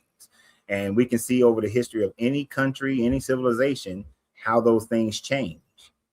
Slavery was morally good based on the majority of the world at one point, and now the majority of the world thinks slavery is bad.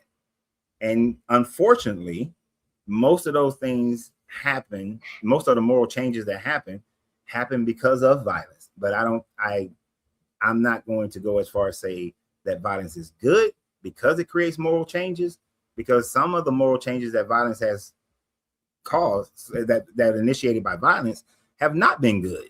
It's never good for the person that's being forced. So in a perfect world, moralities would change because the people decided that is wrong and it changes peacefully. But unfortunately, most of the world is not going to do that. Most situations, that's not going to happen. So I don't approve the violence. I just understand that's the mechanism.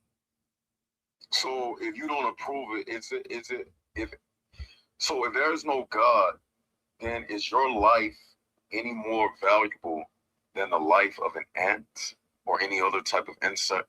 Nope. It's not. Nope. All life, to me, and this is just for me, all life has the same value. And so let me be clear on it. All life has the same value, yet all life, I'm gonna sound like the Lion King here. All life revolves around in a circle of life. Like, in order for life to exist, there's a balance between life and death. Some things have to die so that other things can live. And then when things that eat the things that die, that eat the things, then when they die, they become the ground. that the thing that you ate is now utilizing to recreate. It's just a constant cycle of just transmutation of energy over and over again. So if all life is of equal value, if I stomp on an ant, should I get 20 years to life? That's not what I mean by that. But what would be the difference if it's the same value as if I killed a fellow human being? Because we have, What would be the difference? because we choose that is not where our morals lie. Now, if you practice Jainism, then that would be a truth to how your life is. So that goes back to the choice being implemented by force. You said because we choose to make human being life greater than an ant life. Yeah, it's a choice. So that it's a choice. So what if I don't want to agree to that choice? Would it be okay for me to go out and murk people as long as no one finds out? Since it would be no different than stomping on an ant. It would not be okay because the larger society has said it's not okay. But I don't care about the larger society. They don't know. They won't know. So for you, then you would see it as okay. Like serial killers think that they're right. Adolf Hitler thought that he was right. According to what you're saying, because no, they're not right. Because my moral stance is that you don't have the authority to take away someone's life. But who do they need to get the authority from? If you can't enforce your belief on me because you won't even know I did it, then I can come back the next day and shake your hand and you wouldn't even know. No, I can. I'm the one that killed your brother. I can enforce mine. I didn't say I agree that. I said I don't think it should be done through violence. That it would be better if we can all do it based on peace.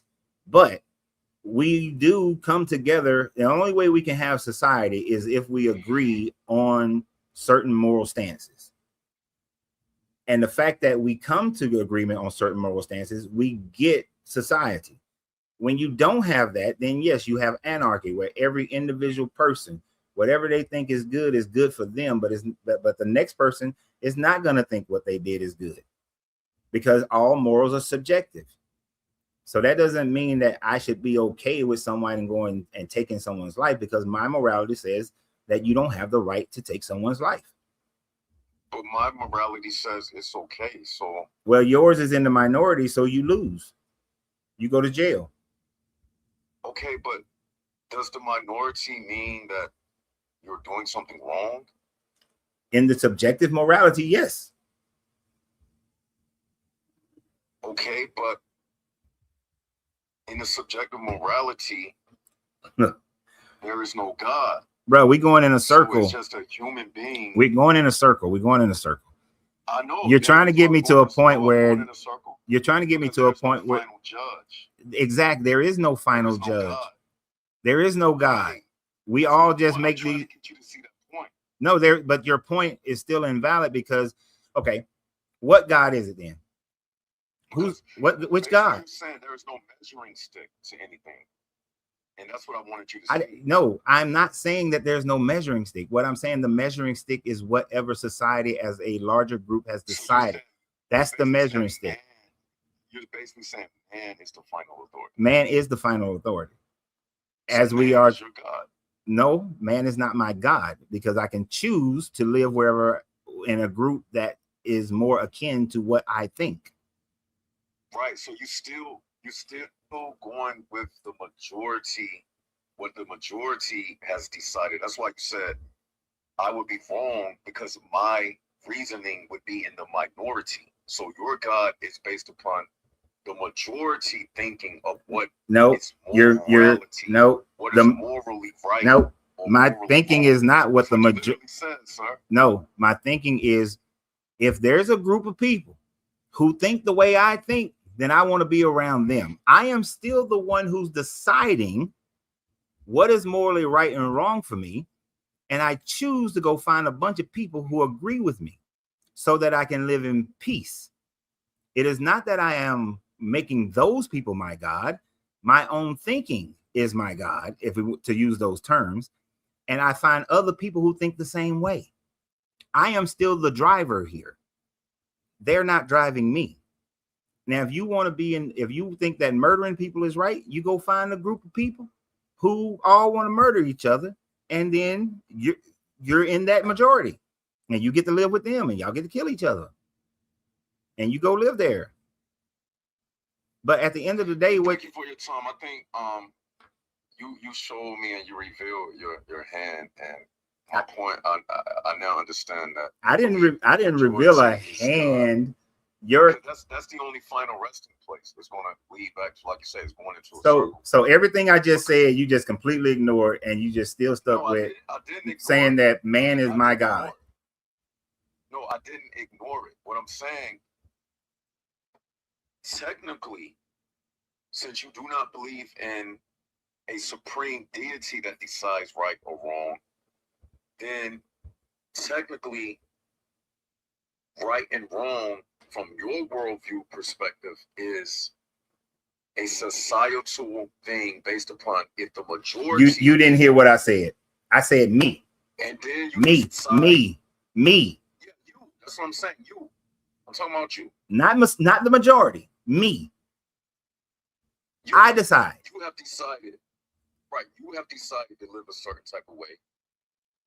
And you believe that certain ways of life should be practiced based upon the majority. Oh my gosh, bro. I was trying to be nice about this, but goddamn, do you have comprehension issues? You have comprehension issues.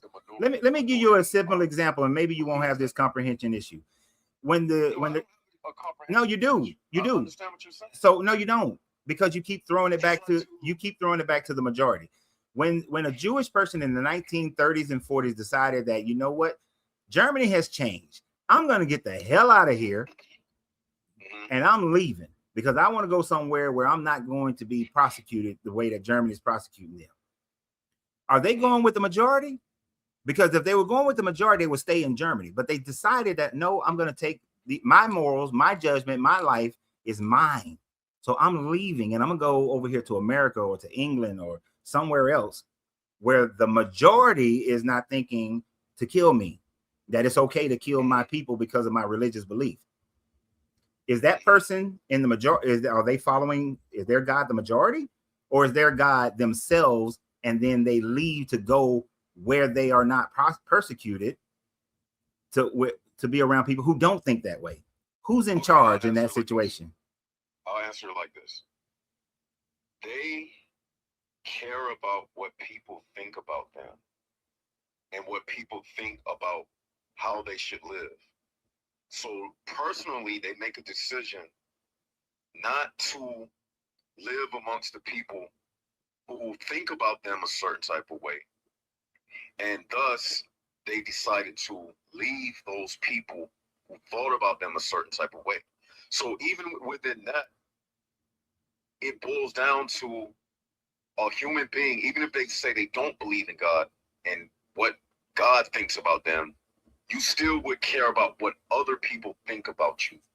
So even yourself, you care about what other people think about you, right?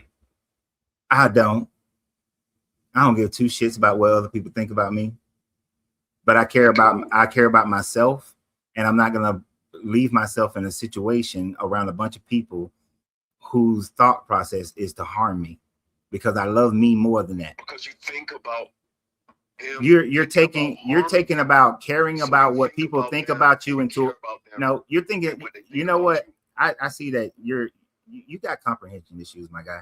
I don't. I just proved the point. He didn't prove shit. He didn't. Oh my gosh.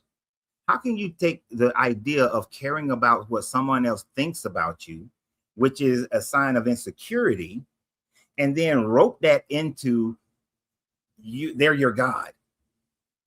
I gotta have a God so damn bad that I will make the most absurd connections that I can possibly come up with.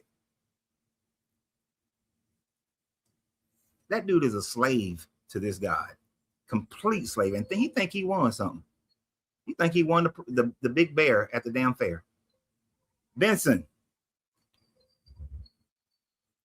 Benson, you there? What's up? Can you hear me? I can hear you loud and clear, sir. All right. I just have a question for you, right? Mm-hmm. You know, I'm from Haiti. I'm from a different culture, right? Damn, the other guy was from Haiti too.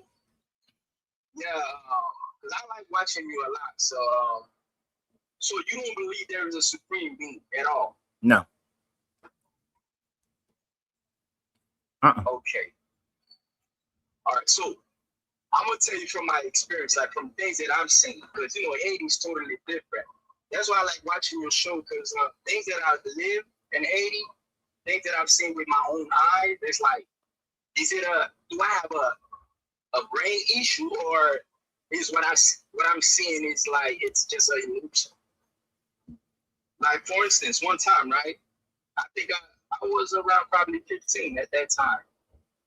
I was going to sleep, right? And I saw a man standing in front of me. Uh-huh. And then all of a sudden it just disappeared, right? Right. So what is that then? How can I explain that?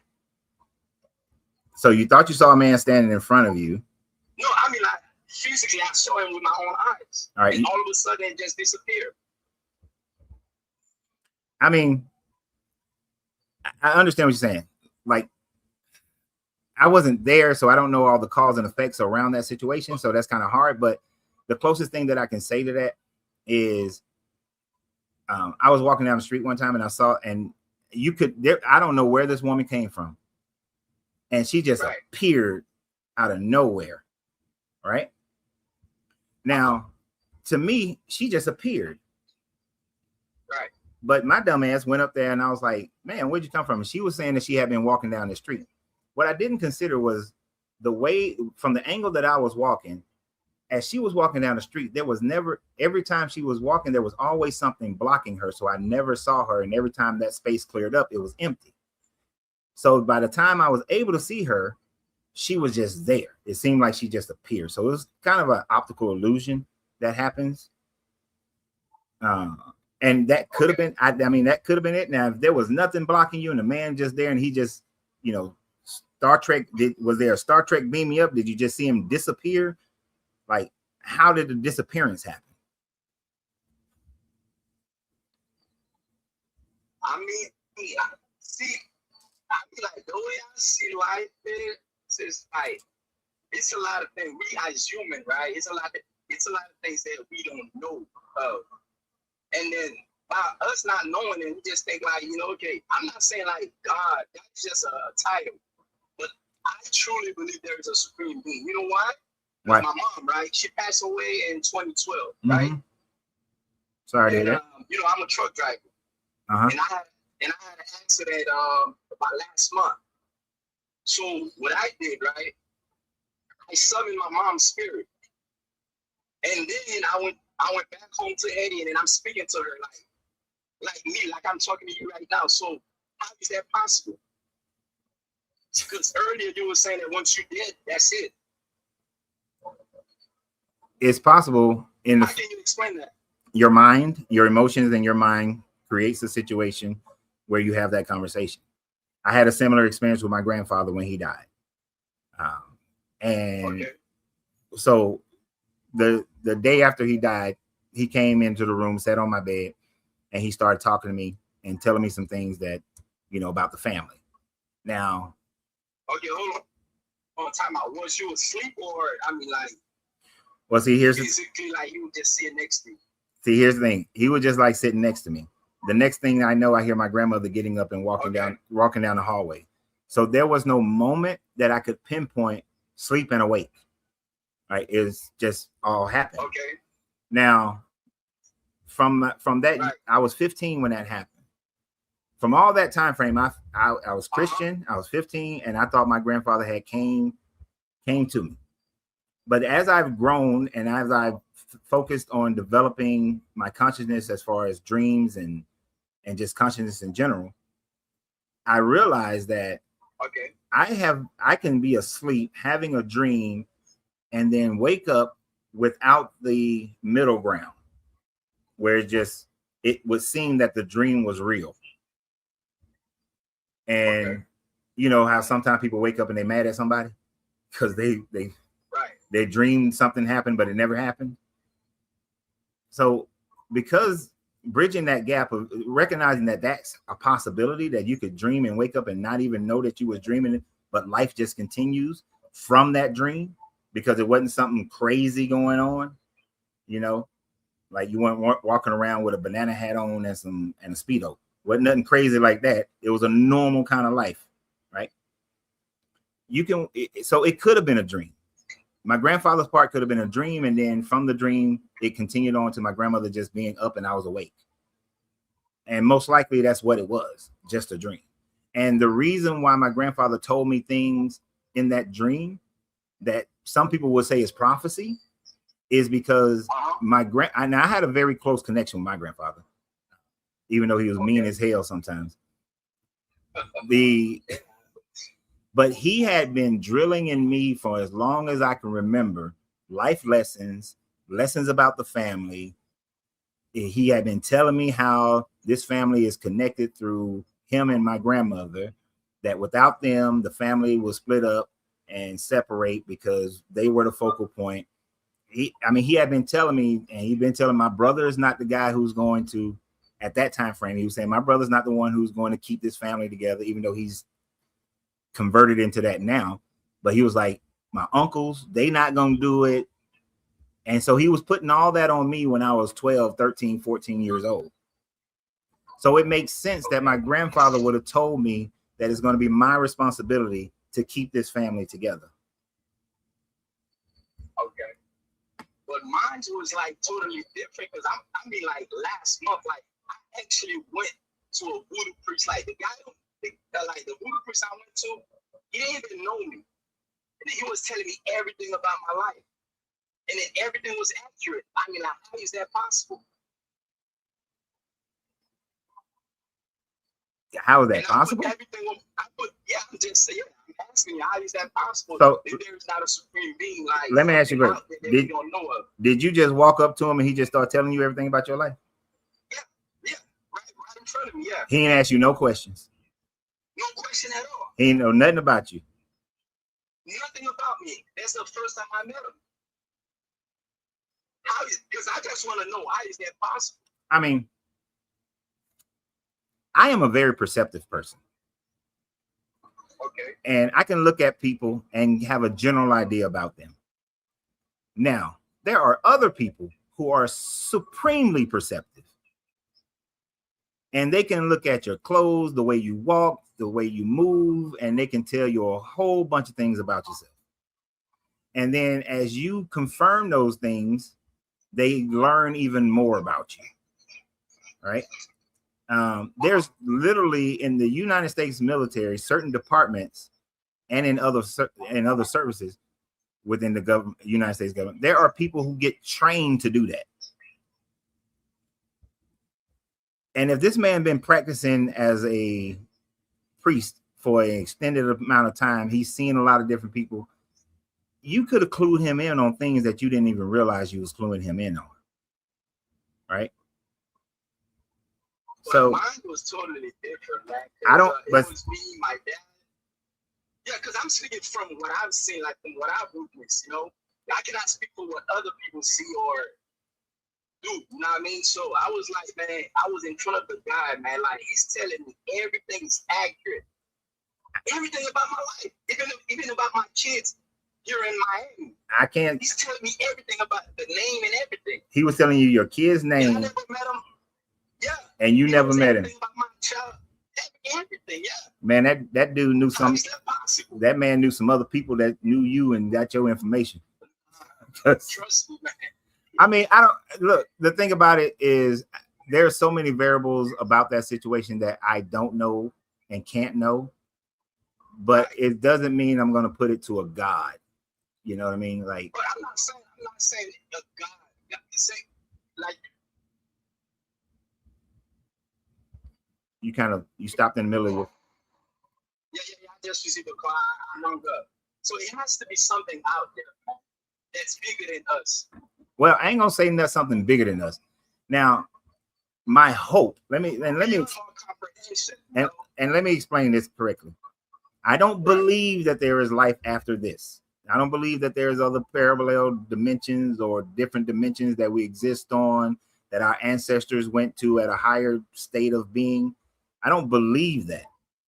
Do I hope that there is another level of consciousness after this one? I hope that there is. I hope that this ain't it. And if that hope is real, are there people who may be able to connect with that? I don't believe it. I don't know it. I hope. I can have hope that there are people who can connect with it, and maybe they do. And it's beyond my knowledge and understanding. But until I have something more concrete than somebody coming up to me and telling me all about my life, I'm not going to go. My first instinct is not to go some spiritual realm. My first instinct is, who has this person been talking to, or what research that they have done? Because if I did, just by looking at your name, your name on here, I can probably find out a hell of a lot of information about you and then present it to you as if I'm some type of psychic. Right? Like, I mean, like, not when you're giving me like specific details, about my background, like things that I've done when I was a child, stuff. Yes, you can. Are you on TikTok, right? Have you ever seen the girl who people be challenging her to find out their birthday? No, I haven't seen it. Okay, have you seen the guy who challenges people to figure out where they're located? No. Damn. Okay, the girl who, now the one that's the best, I mean, the guy who finds out where you're located, like you shoot a little video with and try to keep it as bland as possible. That joker used so many little clues to figure out where you are, and he figures that shit out. But the girl who does your birthday is even better. And there's another guy who does something similar. She will just look at your name right there, and she will start digging. And you may not have anything about your birthday, but other people might have said something. She'll figure out all your friends, who you're connected to your job, and she'll figure all this shit out about your life. And then, I mean, your kids, everything. And then she'll come back and tell you what your birthday is. And all she started with is your TikTok name and that picture. And she'll figure out so many details about your life. If it's not live, it's like, it's basically more like, she'll do investigation on me. She'll find other things about me, But like, to be like seeing me for once, and all of a sudden, she's telling me about my past, that would have been different. You said this happened in Haiti? Right. And your mom lived in Haiti? No, my mom lived here in America, but she passed away in 2012. But your family's from Haiti, right? Yeah, my dad and my mom, yeah. All right. And how long ago did they leave Haiti? Like, my dad left Haiti like 1980. Are there still family members in Haiti? I still do, yeah. Okay. I can guarantee you that if I went to Haiti and if I find your family members, over enough time, I can figure out everything about you that's been happening in America with your parents and what kids you got, and all of that. Of course you can. But what I was saying, who's to say this guy never did? That when he saw you, he was like, man, that's Remy and Mary's child right there. He wanted them. He from the Johnson family. And know you. Mine was different. Hold on. Mine was different. He summoned like the spirit of my mom. I was speaking to her. I was listening to her voice. That's what I'm trying to tell you. Like, how is that possible? I don't know. And you see, and look, and honestly, and I put everything on my child. I have 4 kids. I put everything on them. That's what I witnessed. It's not like I'm just saying it, I don't know, but I can tell you this: if I tap into your emotions of your mom, I can probably get you to hear a whole bunch of shit. Especially if I take the time to learn how to be what do you call him? What was he? A priest? I mean, the voodoo priest? Yeah, if I took the time, I laugh because I used to roommate with Ifa priestess. But if I took the time and I've watched her do her thing, and I watched the guy in charge of Elay do their thing too. But I watched them get people into states where they become emotionally connected to their ancestors.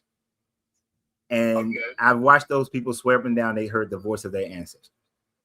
But that voice, you know your mother's voice. That's a voice you've heard plenty of times throughout your entire life. I can recreate my grandmother's voice in my head right now. Like as I am thinking right now, I can hear Isabel's voice. I can hear my grandfather's voice. It's not about listening to the voice. We actually having a conversation like me and you, like we having right now. She's telling me about my daughter, about my kids, and I'm telling her, you know, they doing okay. And then she's telling me, okay, this is what you're going through, this and that. Was it audible? Was it audible? No. Like I was just sitting in front of the voodoo person, and I'm talking to my mom. Like I'm hearing the voice, and then she's speaking back to me, and I'm speaking back to her. Okay, was it audible? Like could the priest hear it? Yeah, the voodoo priest was sitting next to me, right next to me, and he could hear your mother's voice. Right. Tell you what, when the next time you going to Haiti? Okay, as a matter of fact, if you want to do that, I could pay you. I could pay the ticket for you, and then you be right there with me. That's the truth. Look, because here's the thing. Because you go record it. Oh, actually, I have the record. I can send it to you. You and your mother's voice is on that recording. Right. Yes. Send it. Okay. Send it. How can I send it to you? How? My email. Okay, I can send you my email address. Okay, send me my email. Send me your email. I'll send everything to you. Matter of fact, can you write right now? Yeah. All right. So write down the email address is mastering MASTER. You said you. No, I thought you was ready. No. Give me a second. I thought you was ready, man. I'm stopping right now. I'm ready. Oh, dude. All right. Go ahead. MASTERING YOU 10.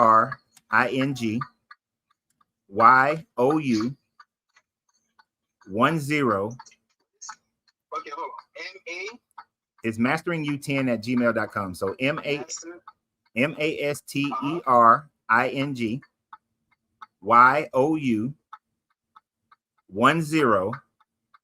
10@gmail. All right.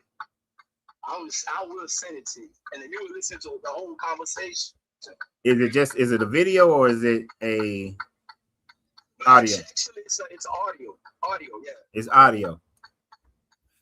Okay, so how will I know that there's not another woman in the room? See, that's why I'm asking. I'm telling, like, if you want to go, we can go together, and like you see, like you be like, you do everything in front of you. Man, I don't know you. I ain't getting on a plane with you. I don't know you. You trying to get me down there and trying to kill me or something? No, I wouldn't do that. No. How do I know? Look, see, here's one thing about life, man. That's why I always like. Before, I used to be like, man, I don't believe in this. I don't believe in that. Now I'm like 41 now. Things that I've seen and I've witnessed, I can't really say it no more. Can you email it to me right now? Yeah, hold on. Yeah. Because if I can, I sure he'll play it.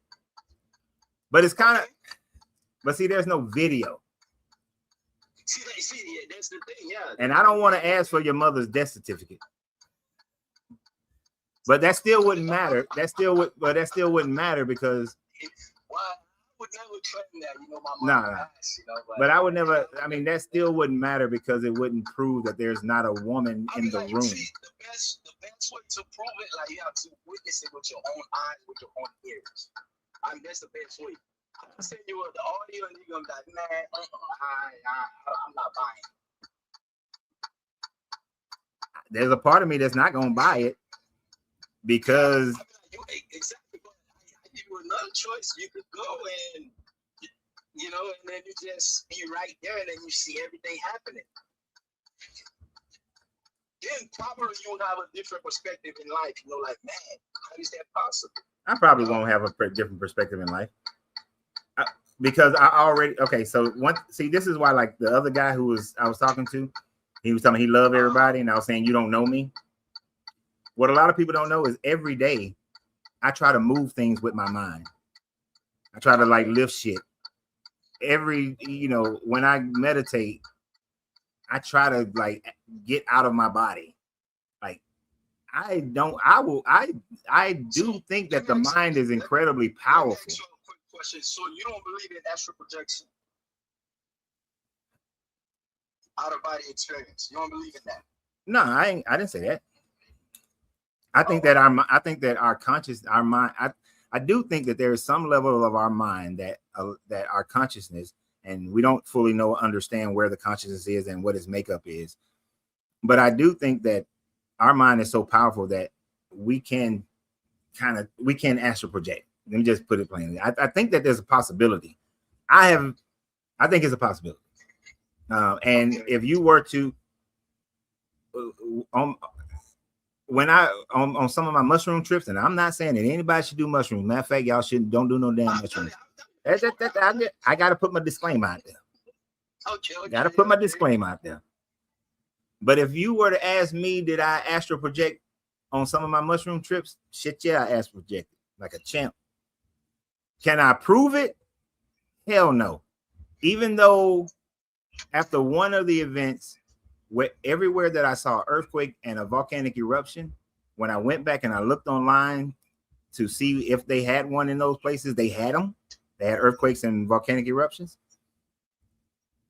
I can prove that those earthquakes and volcanic eruptions happen, but what I can't prove is that I astral projected there. Unless I had written it down at that time frame or recorded it or something, that there's no measurable proof.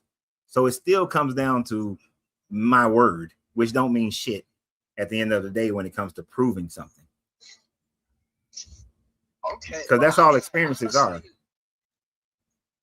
Honestly, what I think, it's like basically, you're American, and like based on your culture, where you're from, it's a lot of things out there that you don't know. You don't know everything, So no, of course not. I don't know everything. But now hold on with that American bullshit. Because I'm only American by birth. Okay. Right? But my thinking is more world-rounded. Because I study many cultures, many different religions or philosophies, and some I take from those that I like, that fits with me. I keep. Like I literally, if I didn't have children, I would go spend 3-4 years in Tibet at a monastery. If I didn't have kids, but I got them, so I can't. But anyway, I think that the mind is capable of a bunch of stuff, but that doesn't necessarily mean a God exists. I mean, like, let's not say a God, because when I think, like, when people mention God, they actually think like it's a physical human being with long beard and stuff like that. Mm-hmm. But it could be bigger than that, like something that we don't know of. That would and if there is, I don't think we have any concept or thought of the level of this thing, because none of these books or even our thought process on it would fit. Yeah, we as human, like we always think about God is just a man up in the sky, dictate what we do in life. It's not like that. I don't see it that way. But I know there's a supreme being, like, a force. Well, see, whatever it is, but I don't know. There's the thing. You said I don't know that there is one, so I cannot support the idea that there is one. I mean, like, me, I know, but I just can't describe it. I don't have no proof of it, but I know there is. Like, the Gnostics had the idea of the Pleroma, which is just an energetic force that created all things in the universe. It's neither good nor bad. It doesn't fuck around with our lives and create floods and storms and all that. It's just created simply because it created. In the Hermetics, they have a similar idea of what's called the all. If some type of conscious being that is we would consider a God exists, that is the upper limits that I can conceive of it, of and this consciousness energy that just creates because it created, but ain't messing around with stuff, ain't telling you to do this ritual, do that ritual, and doesn't require worship. Doesn't require any worship at all. Because if it did require worship, then it can't be the all. It can't be, of course. That's the way I see it either. You know, I see it just like that. But because I don't have any proof that that exists, I can't say it exists. True. But I mean, you have to do more research, man. I think you should do some research, go to Haiti, you know, and you'll see some creepy stuff, man. I've seen. I used to hang out with this Haitian family. I've seen some stuff from them, and like I said, the young lady who practiced Ifa that I stayed with for a while, I saw some stuff with her. I saw them go through their process, their practice. People have claims of experiences, but I can't claim that their experiences were true or real. It was only true to them. Because I experienced nothing but watching them go into their trance. Okay. And they said some stuff. Okay. I have a cousin, right? He live in Haiti. He a Freemason. Mm-hmm. So, he do like certain ritual, and stuff like that, like every 2-3 months and stuff like that, where they summon the spirit, and then you can actually physically see the spirit, like in front of you. So wouldn't you like to see something like that? It'd be cool, but I don't know. I might reach out to them because the Haitian Grand Lodge is the brother lodge to my Grand Lodge. Okay. I mean, yeah, you can look into it. You should. I think you should. But it's still just taking somebody's look. I've been into some meditative states where I could have swore I seen stuff. I was meditating at. I mean, like actually summon the spirit. No, I'm physically. Yeah, I'm with you. Like I had a face in the carpet talking to me in one time. So, but I'm still not putting that at a God level. That's all. No. I'm not saying that it's like God, but I mean like there is certain things out there that we cannot understand or comprehend or even explain to others. I can agree with that one. I can agree with that. Well, I mean, I'm pretty sure you heard about Mount Shasta in California. Yeah, they're full of shit, man. Yeah. The Mount Shasta stuff been debunked so many damn times. There ain't no damn door. Ain't nobody have any true confirmation of the alien light beings that they said they claimed to have seen and the ships and all that. There ain't been no confirmation of. Documentary about it. I was like, man, I would like to look into it. You know, a good person to look into on that one. Yeah. Look up on YouTube Y-Files, like WHY Y-Files, and Mount Shasta. That dude has done a ton of research on Mount Shasta. That's a good one to look at. So, let me ask you a question. This is your last one because I got other people waiting. Last one, yeah. Have you seen that movie Doctor Strange? Oh, I'm a Marvel geek. Yeah, I'm a Marvel nerd, so of course. So what you think about that movie? Which one? Doctor Strange. The first one, the second one. The second one, yeah. Multiverse of Madness. Yeah. I don't think in the multiverse in the same sense that they portray it in the movie, that there are multiple versions of myself making different decisions. In that sense, Okay. To me, the multiverse is the fact that we exist right now in our known universe, but the singularities that manifested our known universe happens throughout a larger universe, which is probably a big ass singularity in a larger universe, and it's it's infinite. So, like the dream that I had last night, there's a universe where me and this girl named Tanya continue to date from 7th grade all the way up. And the dream ended, I was still in high school, but me and Tanya dated all the way up to high school. And in that universe, Tanya didn't become a lesbian because me and her were dating. Yeah, I don't think that universe exists. Okay. Because there ain't nowhere in hell I would have kept dating Tanya and her ghetto ass. All right. So I want to let somebody else jump in. All right, Thanks, man. appreciate you, man. That man gonna have me in a universe dating Tanya. The hell? Yeah, that was a crazy dream. Like, it wasn't crazy. Big Wheel, you're after two other people. But some of these people I know have jumped off. So let's see. You might be next, Big Wheel. Yep. Big Wheel, you're next. What's up? How you doing, Big Yes, Wheel? sir. Keep on turning. Pardon? And Sarah Cavern, you're after Big Wheel. All right. I'm just trying to keep everybody in order as possible, as best I can. Yeah, that's all right. Now where do I start regarding this this subject here? Because it's It's up to you. Are you a believer?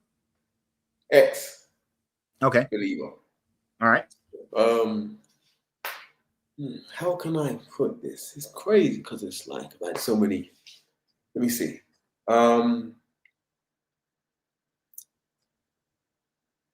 About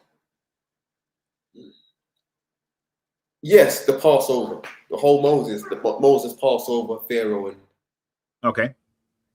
does feel like that because from what I understand, because I used to be a Hebrew apostolic branch of Hebrew Israelite, and I was walking back to my abode, my place, and it was back in 22 or 21.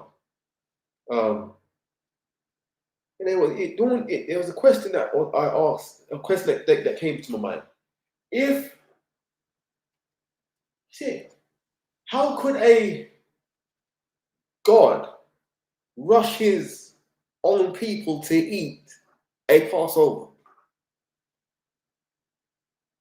How could a God? I caught the How could a God? Can you hear my? It's not internal microphone using. No, it just blinks a little bit. But you said, how could a God force his people to eat a Passover? To eat quick. Command them to eat so quickly. If it's supposed to be a meal in honor of him. You get my point, right? To eat it so quickly? Yeah, because they have to eat it in haste. If you know what I'm saying. According to the account. No, that's something I probably read but didn't focus on or pay attention to. Yeah, so you're saying that it says that they have to eat it in haste? Yeah, they have to eat it in haste, yeah. Why? What's the point? Well, I'm coming to the conclusion that this God of the I've come to more the conclusion that this God of the Bible, especially 2026. Wait. You misunderstand what I mean by what's the point.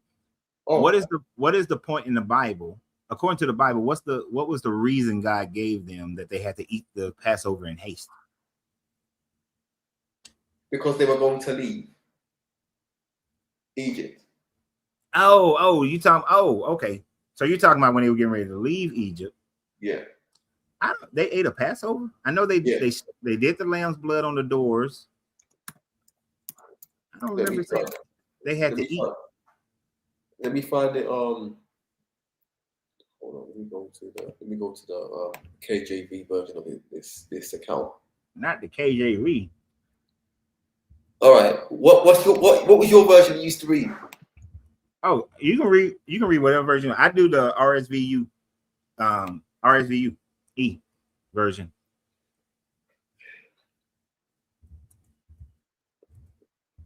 I'm not going to read the King James version verbatim, no, because I don't do that all that is dramatic stuff. Mm-hmm. Yeah, in verse 11 of it, Exodus 12, 11, and I'm gonna rephrase it so that people can understand, because all of this ye and all that stuff is just, and it's verse 11 of Exodus 12, and this you will eat it with your loins girded and your shoes on your feet, and your staff in your hand, and you will eat it in haste. It is the Lord's Passover. Okay. So I think I'll get you. So I think they were trying to eat. They had to eat it in haste because they was getting ready to leave. So as soon as the Pharaoh said y'all can go, that they'd be ready to go and wouldn't be sitting there waiting. Wouldn't have to take a long time. Give Pharaoh time to. Well, I don't know why there would be a need for the Pharaoh to have time to change his mind since this guy was controlling Pharaoh in the first place. That's right. But yeah, it seems a little odd that they had to eat it in haste because this God is the one that hardened Pharaoh's heart in the first place. That's right. And then when Pharaoh finally let him go, if he knew that he was going to protect them, then why was there a rush?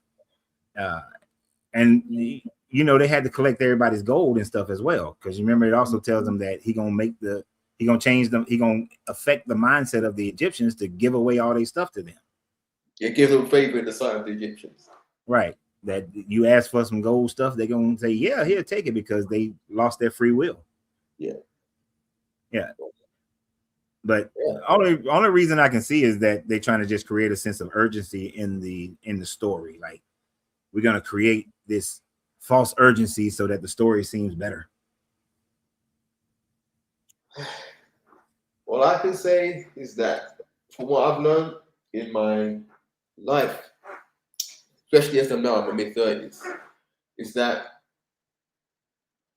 God, the so-called God of the Bible, is the epitome, is the epitome of my, because I will come from a Jamaican background, but I'm born in England. Okay. Is that why your accent killing me a little bit?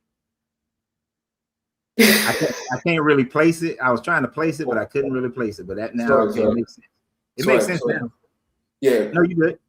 Yeah. So yeah, it's a cocktail. It's a tyrannical. He's the version that my parents have literally created. If you know what I'm saying. Yeah. Because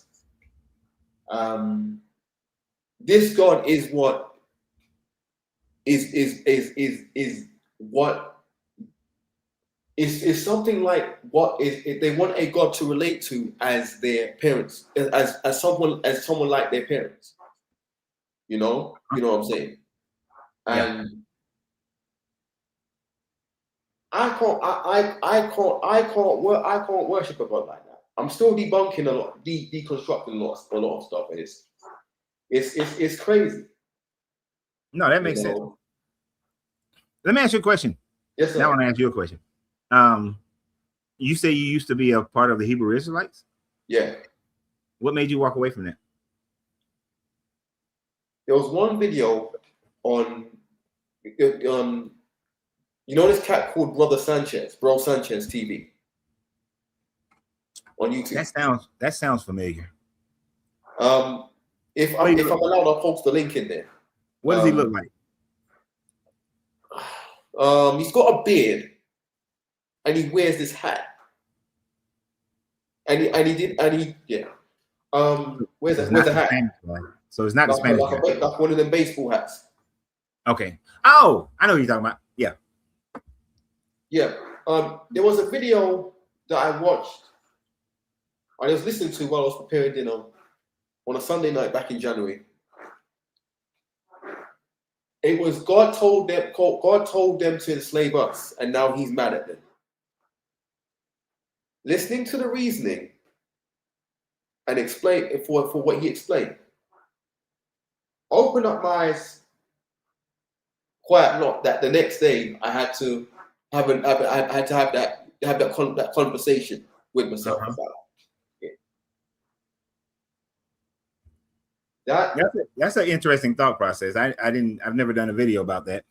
That the God of the Bible, he wanted to punish these Hebrew Israelites, and of course they believe in the transatlantic slave trade was that punishment. And now he instructed them to do that. But now this God is mad at them for what they did. Is that pretty much what the gist of what you were saying? God is basically God told the so-called white man. Yeah. Or Esau. Some people believe Esau's a white man. That's not clear. That Edom. God told the Esau to enslave the Hebrew Israelites, but now he's mad at them, that Esau and Edom. Yeah, that makes no sense.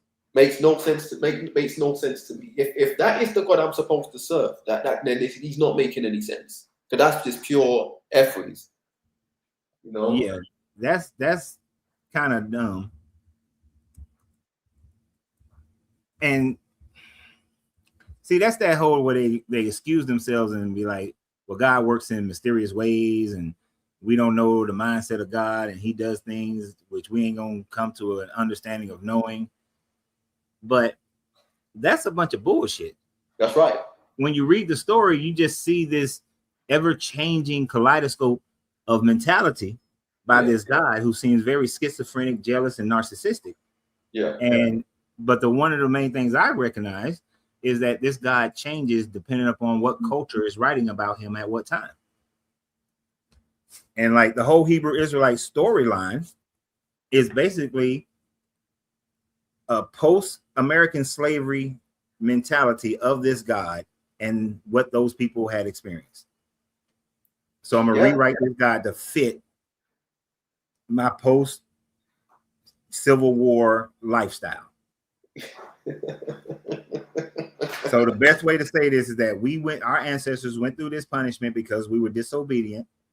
And now this God is freeing us, and we got Jim Crow, so we still got 200 and some odd years left of our 400 years of oppression.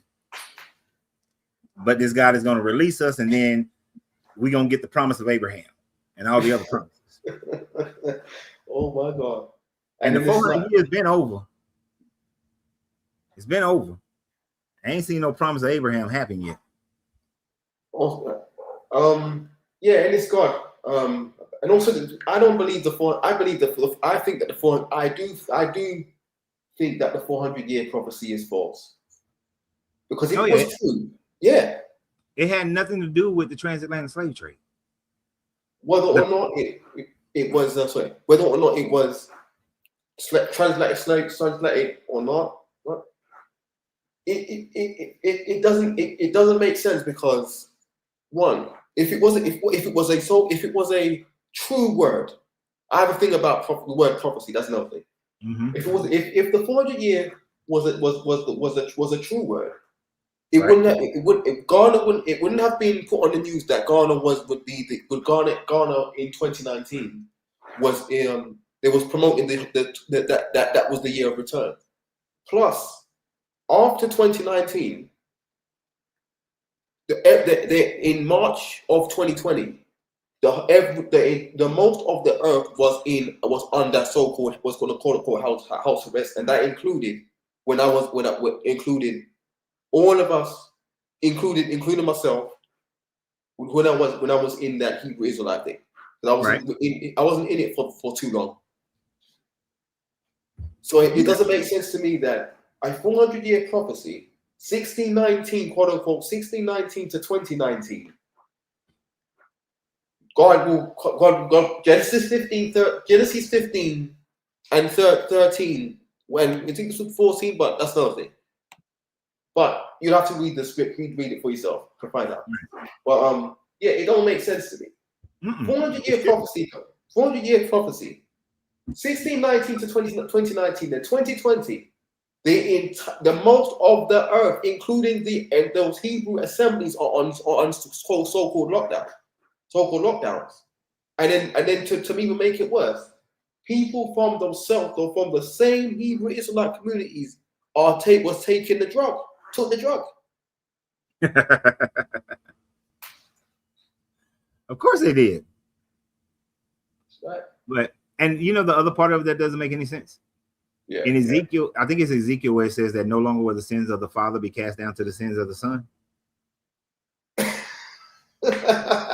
So how can I be punished for why are my ancestors being punished for 400 years for something that somebody else did when those punishments are not supposed to be part of this guy's rules anymore? So it just doesn't fit. And then, like you said, and it's supposed to have ended in 2019. So why is it that the Khazars have control over Israel and not the black Israelites? Why they? Yeah, it's been 7 years. Sorry, what you saying? You saying? I was just adding. It's been 7 years since 2019 ended. So Yeah. shouldn't they? The 7 years of completion. Shouldn't they have it? This whole thing, this thing, as far as I'm aware, it's the Bible is a revised script. It's a revised version. It's a script written on top of what I personally think is a universal cycle. So they will revise it, twist it, make it sound like it belongs to them. And then you look on the screen and say, oh, the news says so forth and so forth is happening, credit crunch, you know, so-called pandemics, diseases and all of that. And then my mind, in my Christian mind, Hebrew Israelite mind, oh, is Bible prophecy fulfilling? No, that is a script. Prophecy and propaganda. The first four letters of the word prophecy and propaganda and prophecy. Bingo. The same shit, yo. The same damn thing. And that's what makes it so easy, is that every generation of people keep on thinking that the Bible is about them. The European kings and whatnot thought it was about them. The Puritans thought it was about them. You know, so many American civilizations thought it was about them. In England, they thought it was about them. And it's not. It ain't got nothing to do with you. It's about these Levantian people who pretty much ceased to exist, if you really think about it. Yeah. From the conquest, from the Assyrians all the way down to you get to the Arab conquest, they pretty much stopped existing. People just adopted the religion. But the people, the bloodlines, they gone. They so diluted that they don't even matter. You know, and the other part, you can't even look at when Titus conquered in 70 CE and say that would have been the time frame of that 400 years, because 400 years later, the Christians were running the Levant.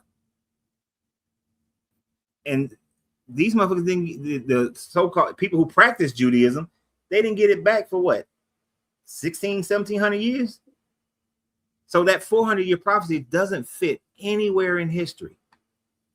Them being God's chosen don't fit anywhere in history, because God's chosen been getting their ass handed to them since 722 BCE up until today.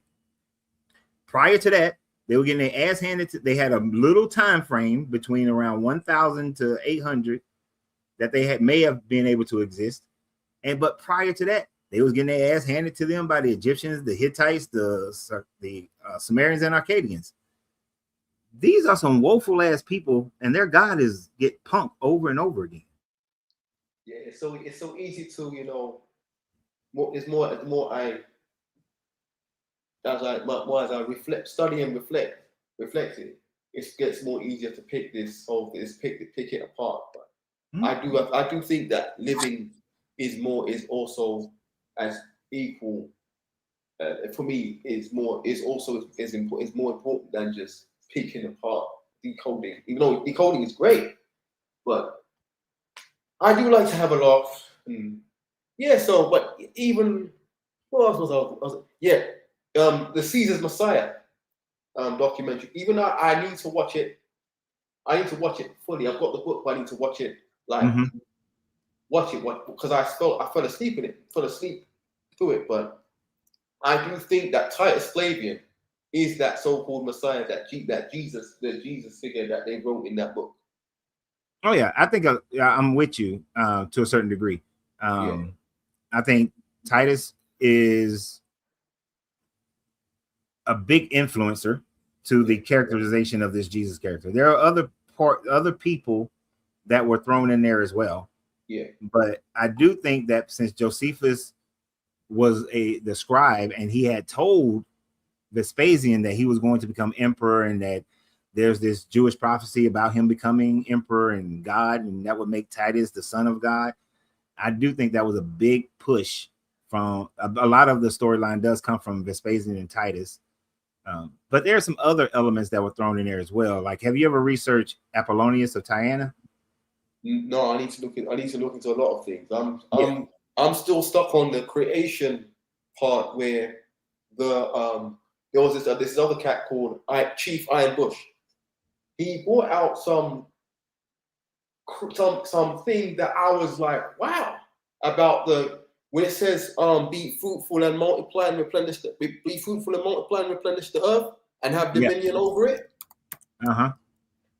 When I saved the video because I don't want to because I don't in the event where that video gets taken down, I want to make sure I have something that I can write on my notes. But it's so crazy how the so-called the original 10 Commandments have been skipped over. Mm-hmm. The pillaging, the essaying is in that's in the 10 Commandments, or is the quote unquote the 10 Commandments of that is the original 10 Commandments, not the 10 Commandments that were supposedly given on Mount Sinai in Egypt. Wait a minute, you lost me a little bit. Sorry. Say that again. The 10 original commandments is in Genesis 1 and not Exodus 20. I've never heard that one before. But I haven't finished studying yet, but I like to study and give my own commentary on it. But it's crazy. It's literally like, whoa, now it makes sense that it makes sense that why things are for how long things have been the way they are. Yeah, I was just trying to figure out how to get the 10 Commandments out of Genesis 1. 128. Well, you have to use the Blue Hub Bible. The Blue Hub Bible, the Strong's. But no, the Blue Letter Bible online. The Blue Letter Bible with the Strong's concordance. I don't trust Strong's as far as I can throw that book. Okay. I mean, because 26 is about them creating the humans. No. Sorry, Genesis 1:28 is where is the 10 Commandment, is the actual literally 10 Commandment of the so-called the government. Okay, you know what? I'm on a Jewish Bible. All right. I'm on a Jewish, yeah. It doesn't tell me exactly it just tells me the chapter, it doesn't tell me the verse. So let me make sure I'm matching this up correctly. That's an interesting point that you piqued my interest on something. God blessed them and told them and said to them, be fruitful and multiply and fill the earth and subdue it and have dominion over the fish of the sea, over the fish of the sea, over the birds of the air, and over every living thing that moves upon the earth. How are there 10 Commandments in that?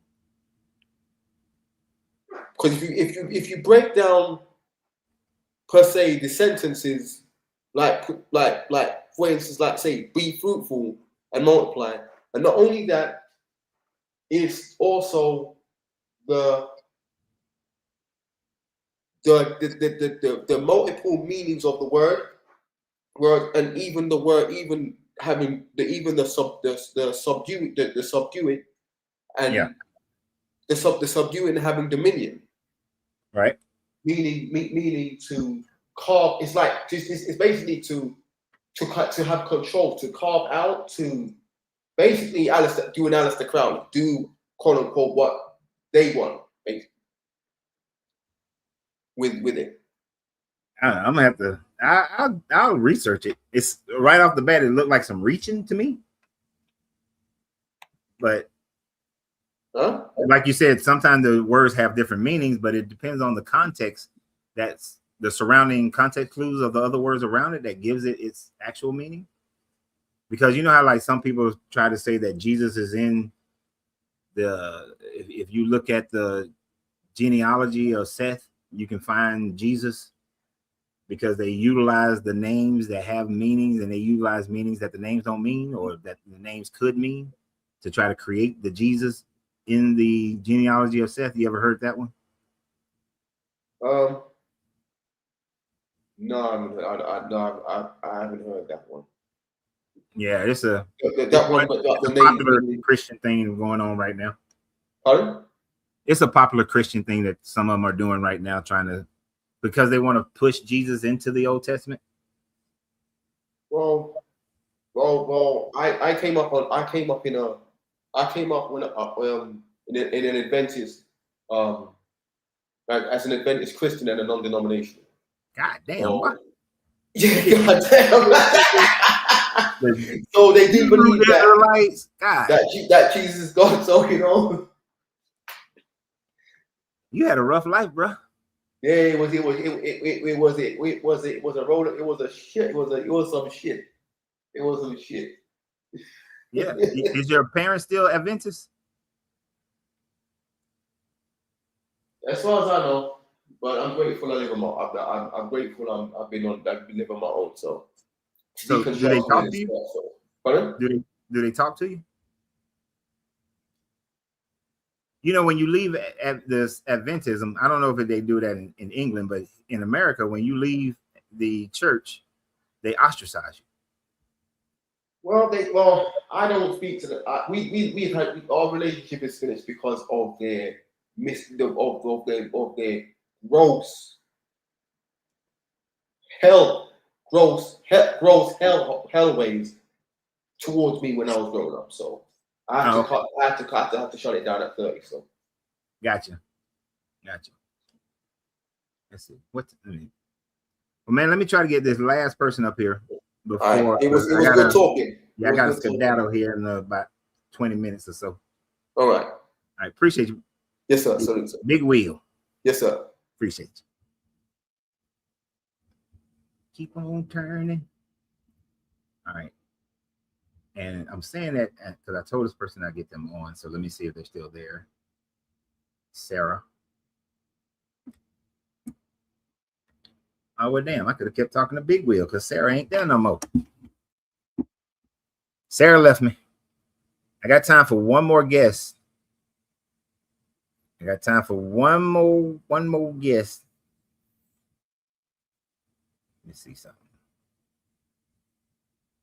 before I have to get off here.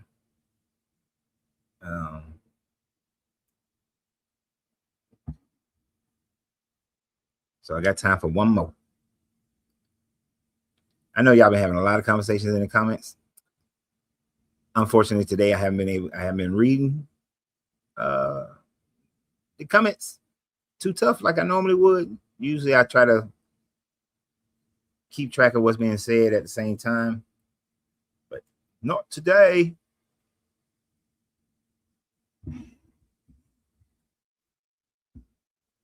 I want to know about the Levant papers. I'm not exactly sure. I don't know what the Levant papers are, but I can find out real quick. It might, you know how I am, Miss Fifi. I don't remember everything.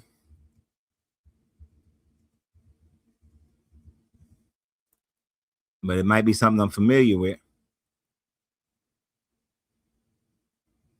The Eastern.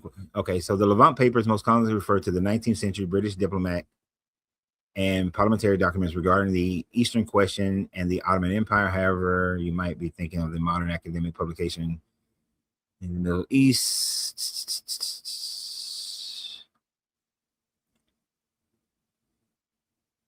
Now, I would think that you're talking about this peer review that was did by the Council of British Research in the Levant, multidisciplinary research paper regarding the history and archaeology and anthropology of environmental science and Eastern Mediterranean prehistory, the Ottoman Empire. You can, no, I don't know about this one. I haven't read this.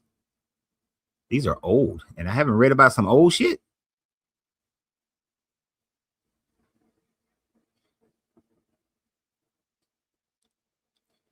I can't tell you a lot about them because I don't know.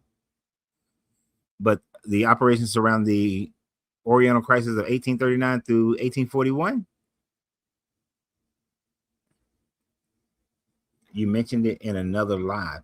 No. That's not. They're not called the Levant. They're not called the Levant papers, Miss Fifi. So what Miss Fifi is referring to, but when I was getting ready for this live, there was another person's live that I was just listening to, and I made a couple of comments on there. It's the Imperial Papyri, IPUWER,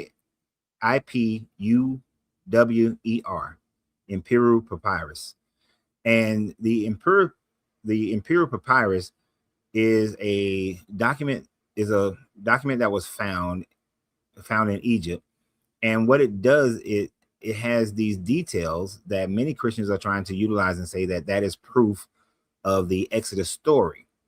But there's a few problems with that, utilizing that as proof of the Exodus story. The first problem is that it doesn't fit the timeline at all. The Imperial Papyri was written, I think, around the 1800s, but it dates back to the storyline dates back to like 2000 to 2500 BCE, and it's talking about what happened during that time frame. It talks about how the river Nile flooded and turned red, but it says that it turned red because of the sediment that normally comes into the Nile River when the Nile River floods, when they get their monsoon rains down in southern Sudan somewhere. And so it turns this red color, but it's sediment, it's not blood. And they knew that it was sediment and not blood at that time frame. Now, the other problem, it talks about Asiatic people from the Levant, and that's probably why you thought I meant to say Levant papers. It doesn't say that. It doesn't say that they in the Exodus story, the Hebrew people left. In the Imperial Papyri, it says Asiatic people moved into Egypt during that time frame, right? And so with people moving in, that goes against the story. Now you can even try to say, oh, that's talking about Joseph moving in, but that's not Joseph and his 70 members of his family moving in, because that would have had to have happened in around the 1800s, or 17, somewhere between the 17 and 1500s BCE. But this is something that happened, a few 500 to 1,000 years earlier. So we don't have, so that's an incompatible idea of it, of the Imperial Papyrus.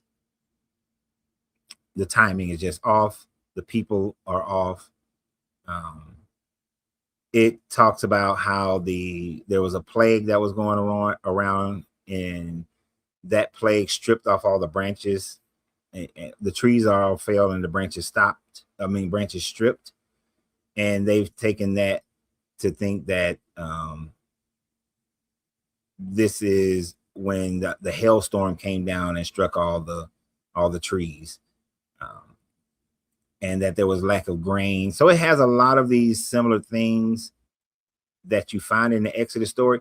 And since the Exodus story was well known, since the Imperial Papyri was a well-known story that was being talked about during the time frame that Egypt controlled the Levant, it wouldn't have been uncommon, or it's not crazy to think that those people would have heard of these things, heard of these different plagues, these different events that happened. And so the the Hebrew story pretty much just copied and borrowed what we find on the Imperial Papyri.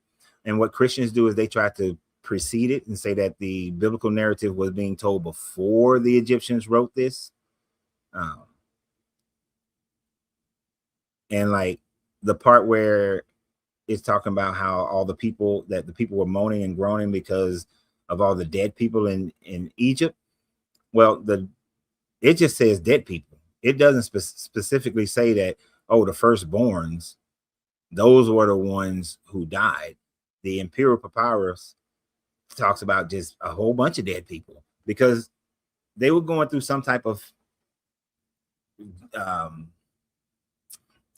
ecological issue at that time frame, which it's a combo. If the Nile River, even to this day, if the Nile River overflows and too much red sediment flows up the river because it's flowing north, flows upriver down the Nile River, and too much of it, it will literally kill all. It will be like red tide. It's going to kill all the fish and the things in the water, and those, and of course, the amphibians are going to try to escape out the water. And that's going to wreak havoc on crops and all other kind of things. So it's not really. And then in the Egyptian papyrus, it says that it gives the different Egyptian gods that those plagues were done by, right? So it gives, like, one of the river gods is Hapi. It talks about how this the blood plague it was done by Hapi. If it's the bugs one is going to be Jeb, right? So it's going to give you the different ones, because Newt is the waters above, the hell is going to be Newt, So whatever the different gods represents is going to be what the plagues, what's happening with the plagues. And like I said, it's not even a firstborn, but the Egyptians put that on the fact of Isis. They say Isis did that because, her firstborn had to fight his uncle, right? But it's a good read, and you can see how the Jewish people, the Hebrews, would have stolen that story or utilized that story in order to facilitate their Exodus story by saying that all these things happened because of Noah and because of Yahweh, which just shows that they were just making shit up. Because during the time frame that Exodus, if the Exodus would have happened anywhere from 1500 BCE to 1100 BCE, during that whole time frame, Egypt was prosperous up to 1200. Egypt was prosperous that whole time. And the Imperial Papyri talks about a cultural disaster happening to them because of the ecological issues that was going on. But that's what I was referring to on that other guy's live. So the Imperial Papyri, not the Levant papers. And that's IPUWER papyrus. PAPYRUS.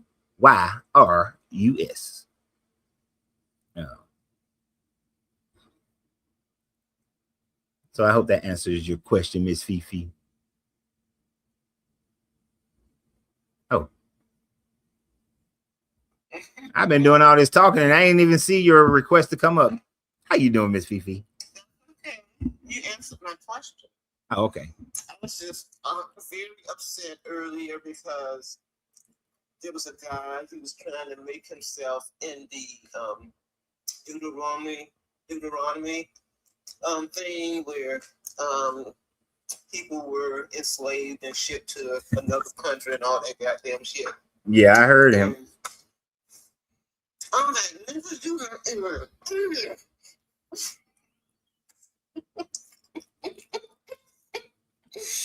and the guy was trying to be nice to him. I was like, oh boy. I know. He put me off on my comments because I was like, oh my goodness. Why would you want to fit? If you had a story to tell, why would you want to fit into that part of the story? I don't know. But some people have to have an identity to the Bible. Yeah, and that guy was coming from an oppressed mind, and it gives them comfort to say that God is on the side of their oppressed mind, because now they don't have to release themselves of that oppression, and they can play that whole victim role, and they're gonna come out victorious bullshit line. So yeah, I had to get off. I was on there for like maybe 10 minutes, and I had to get off there because that guy was getting on my nerves. I was an energy zapper, wasn't it? Mm-hmm.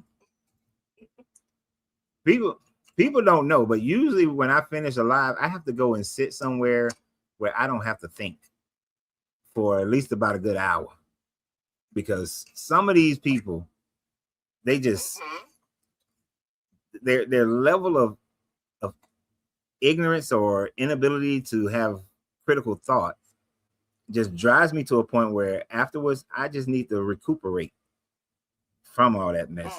Like one of the gentlemen that I was talking to earlier, I'm glad that when I leave here, I'm getting on this motorcycle and I'm gonna go pick up my wife, and then we're gonna go at a cigar lounge, order some food, and watch the NBA draft because I need some nonsense.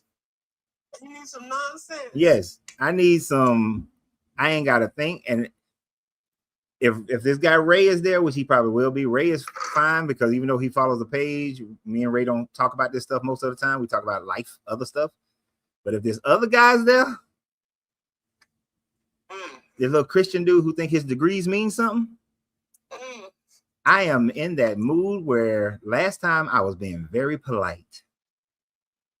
But if he there and he start that mess today, I am not going to be polite. I'm not. I'm trying to smoke a cigar with my wife, and you out there talking this crazy stuff. Oh boy! Exactly. Because he got mad at me because I told him his degrees don't mean shit. A degree in theology don't mean a goddamn thing other than you just repeating what some school done told you. That said that you have to agree with the Bible regardless of what you learn. So he ain't like that. I told him that. Oh my goodness. But the last time I saw him, he was friendly and he sat down and he shut all the hells up. He didn't say nothing. Maybe somebody told him something. Yeah. Or maybe he found out. Or maybe he actually read the Bible. I kind of know what happened because I was acting like I wasn't paying attention, but I was paying attention. And Ray was saying some stuff to him that was, and to use their terminology, was putting the fear of intellectual God in him. And I was like, Ray, why are you telling this man this stuff? Because Ray started breaking down some. He was like, let me tell you what this dude be talking about. I was like, Ray, shut up. I'm sitting over there like, Ray need to shut up. He don't need to tell this man all this stuff because he's gonna have the man scared to talk to me. You know, just regular conversation, because he is a person that I see up there regularly. I was like, you know, regular conversation, he's all right. He's all right guy. You know, no problems, can sit, chit chat, laugh, joke, everything. But I think Ray intimidated him by telling him more about me, which I don't like. I don't want to be that kind of person. You know what I mean? So, you know, I had to tell Ray later on, hey man, don't be telling people that stuff.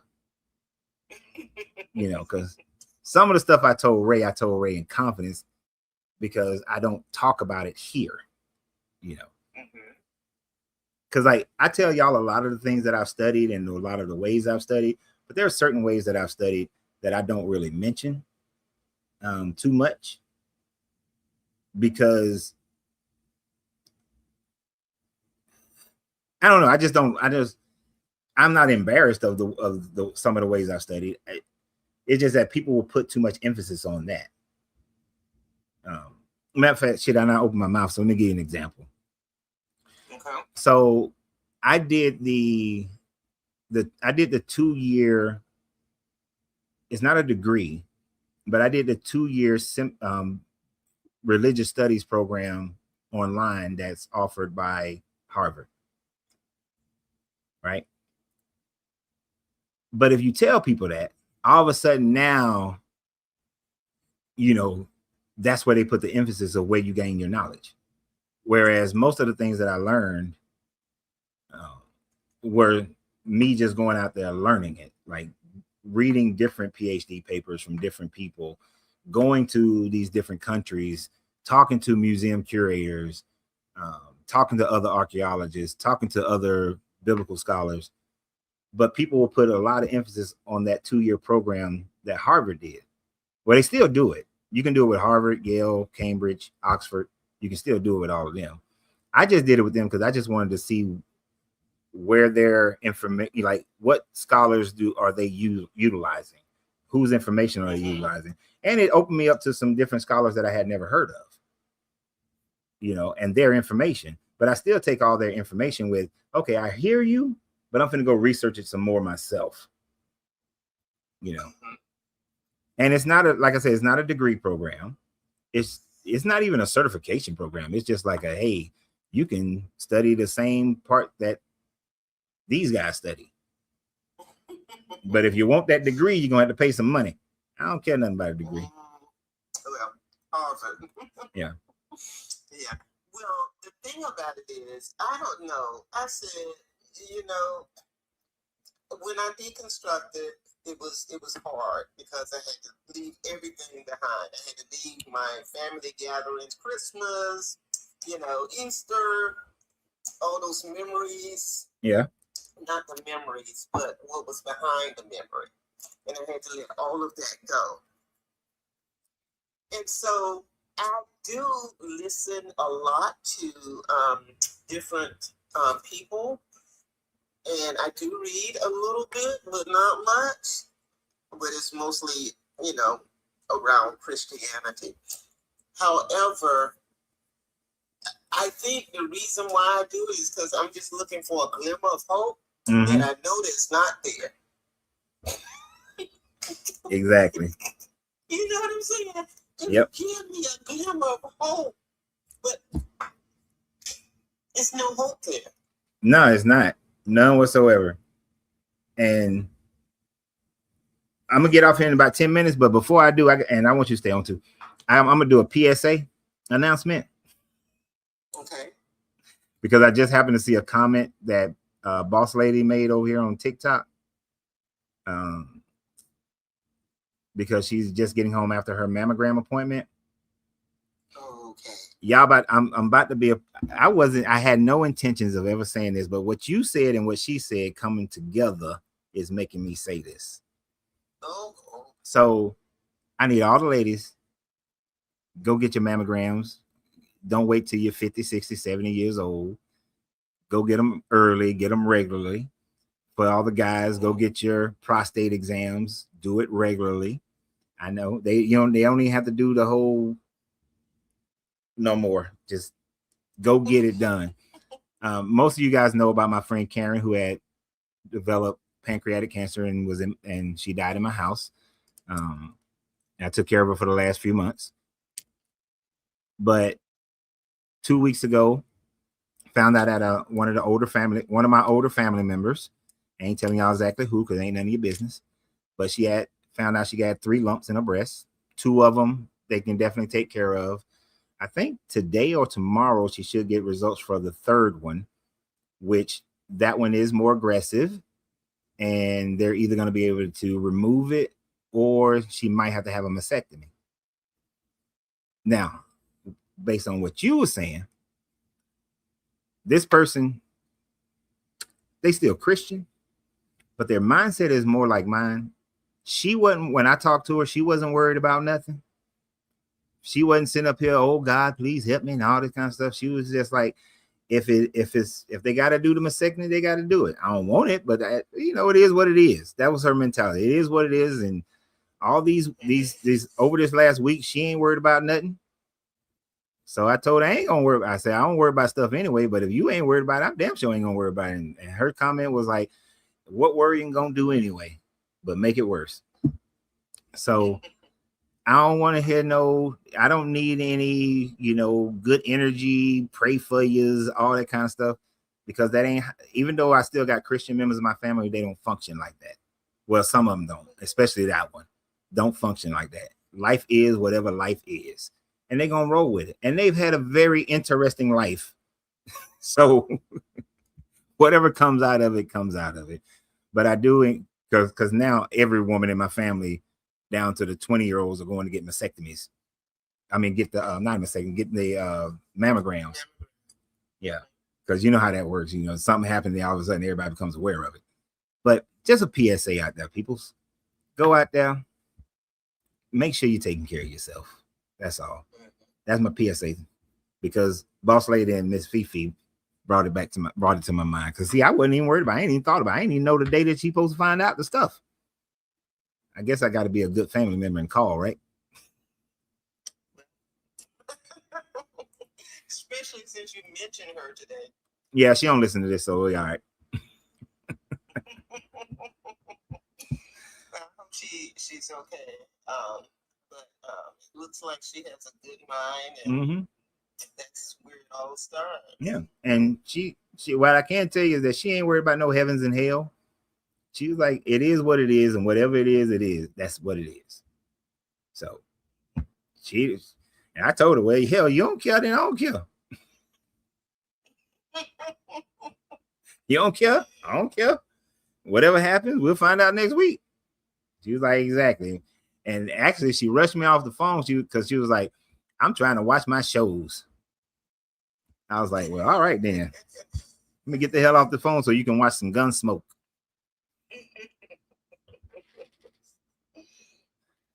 Oh, but I do appreciate you, Miss Fifi. And the Imperial. Yeah, and definitely go read the Imperial Papyrus. Okay. Yeah. That's all I have to do is put it in. Imperial Papyrus. Yeah. IMPURWER, something like that. Imperial Papyrus. No, it's IP. It's not an IM. Let me look. Imperial. Yeah, IPUWER Imperial Papyrus. It's a good read. It's a good read. But I'm about to get off here because I got to be down there on this road in about 10 minutes. All right. And I got to get this I'm guy. glad to see you. I hope you come back on TikTok. I should be back tomorrow. Okay. I'm going to try to get back into a regular schedule of Tuesday, Wednesday, and Thursdays. Okay. Now that I got air conditioning in my garage, so I ain't all hot as hell. Was that rough? Yes. It's San Antonio, and it's been 90-something degrees for weeks. Mm-hmm. Yes, it's hot. So I ain't, y'all don't see me in here sweating. I got a little glisten going on with me now. I'm gonna turn it down a little bit lower. I thought 76 was good, but it's going to drop to 71. Yeah. But I'm gonna get out of here. Okay. All right, appreciate you. Well, thank you so much. Thank you. Okay. Have a good evening. All right, peoples. For people who had given hearts and roses, gifts on TikTok, thank you very much. Those who joined the fan club, thank you very much. I appreciate you guys. Ain't nobody give a super chat on YouTube, so I can't thank anybody for a super chat. Or I don't think I seen your stars either, so I ain't thanking y'all for nothing. None of that. But I thank everybody for being here and for liking and sharing, because I did see some people share the podcast. So thank you very much for that. When you do a super chat, definitely I'll read whatever the super chat says, even if it's something that's against me. I will read the super chats. And so I thank everybody who has done that in the past, and those who are subscription holders and members. Thank you very much. I don't think I saw any members on here today, but I appreciate it. I appreciate you guys tremendously. And yeah, everybody go see your doc, especially you dudes. You dudes don't go see your doctors. Y'all are horrible at it. Because I know I am to a certain degree, but the VA kind of keep me on point and everything. And Miss Boss Lady, I'm pretty sure your mammogram gonna come back with no problems whatsoever. None whatsoever. It's gonna be great. All right. So y'all have a great day. Should be able to see y'all tomorrow. And always remember that you have to free yourself to be yourself, because your greatness is non-negotiable. Good journey, good vibrations. And we are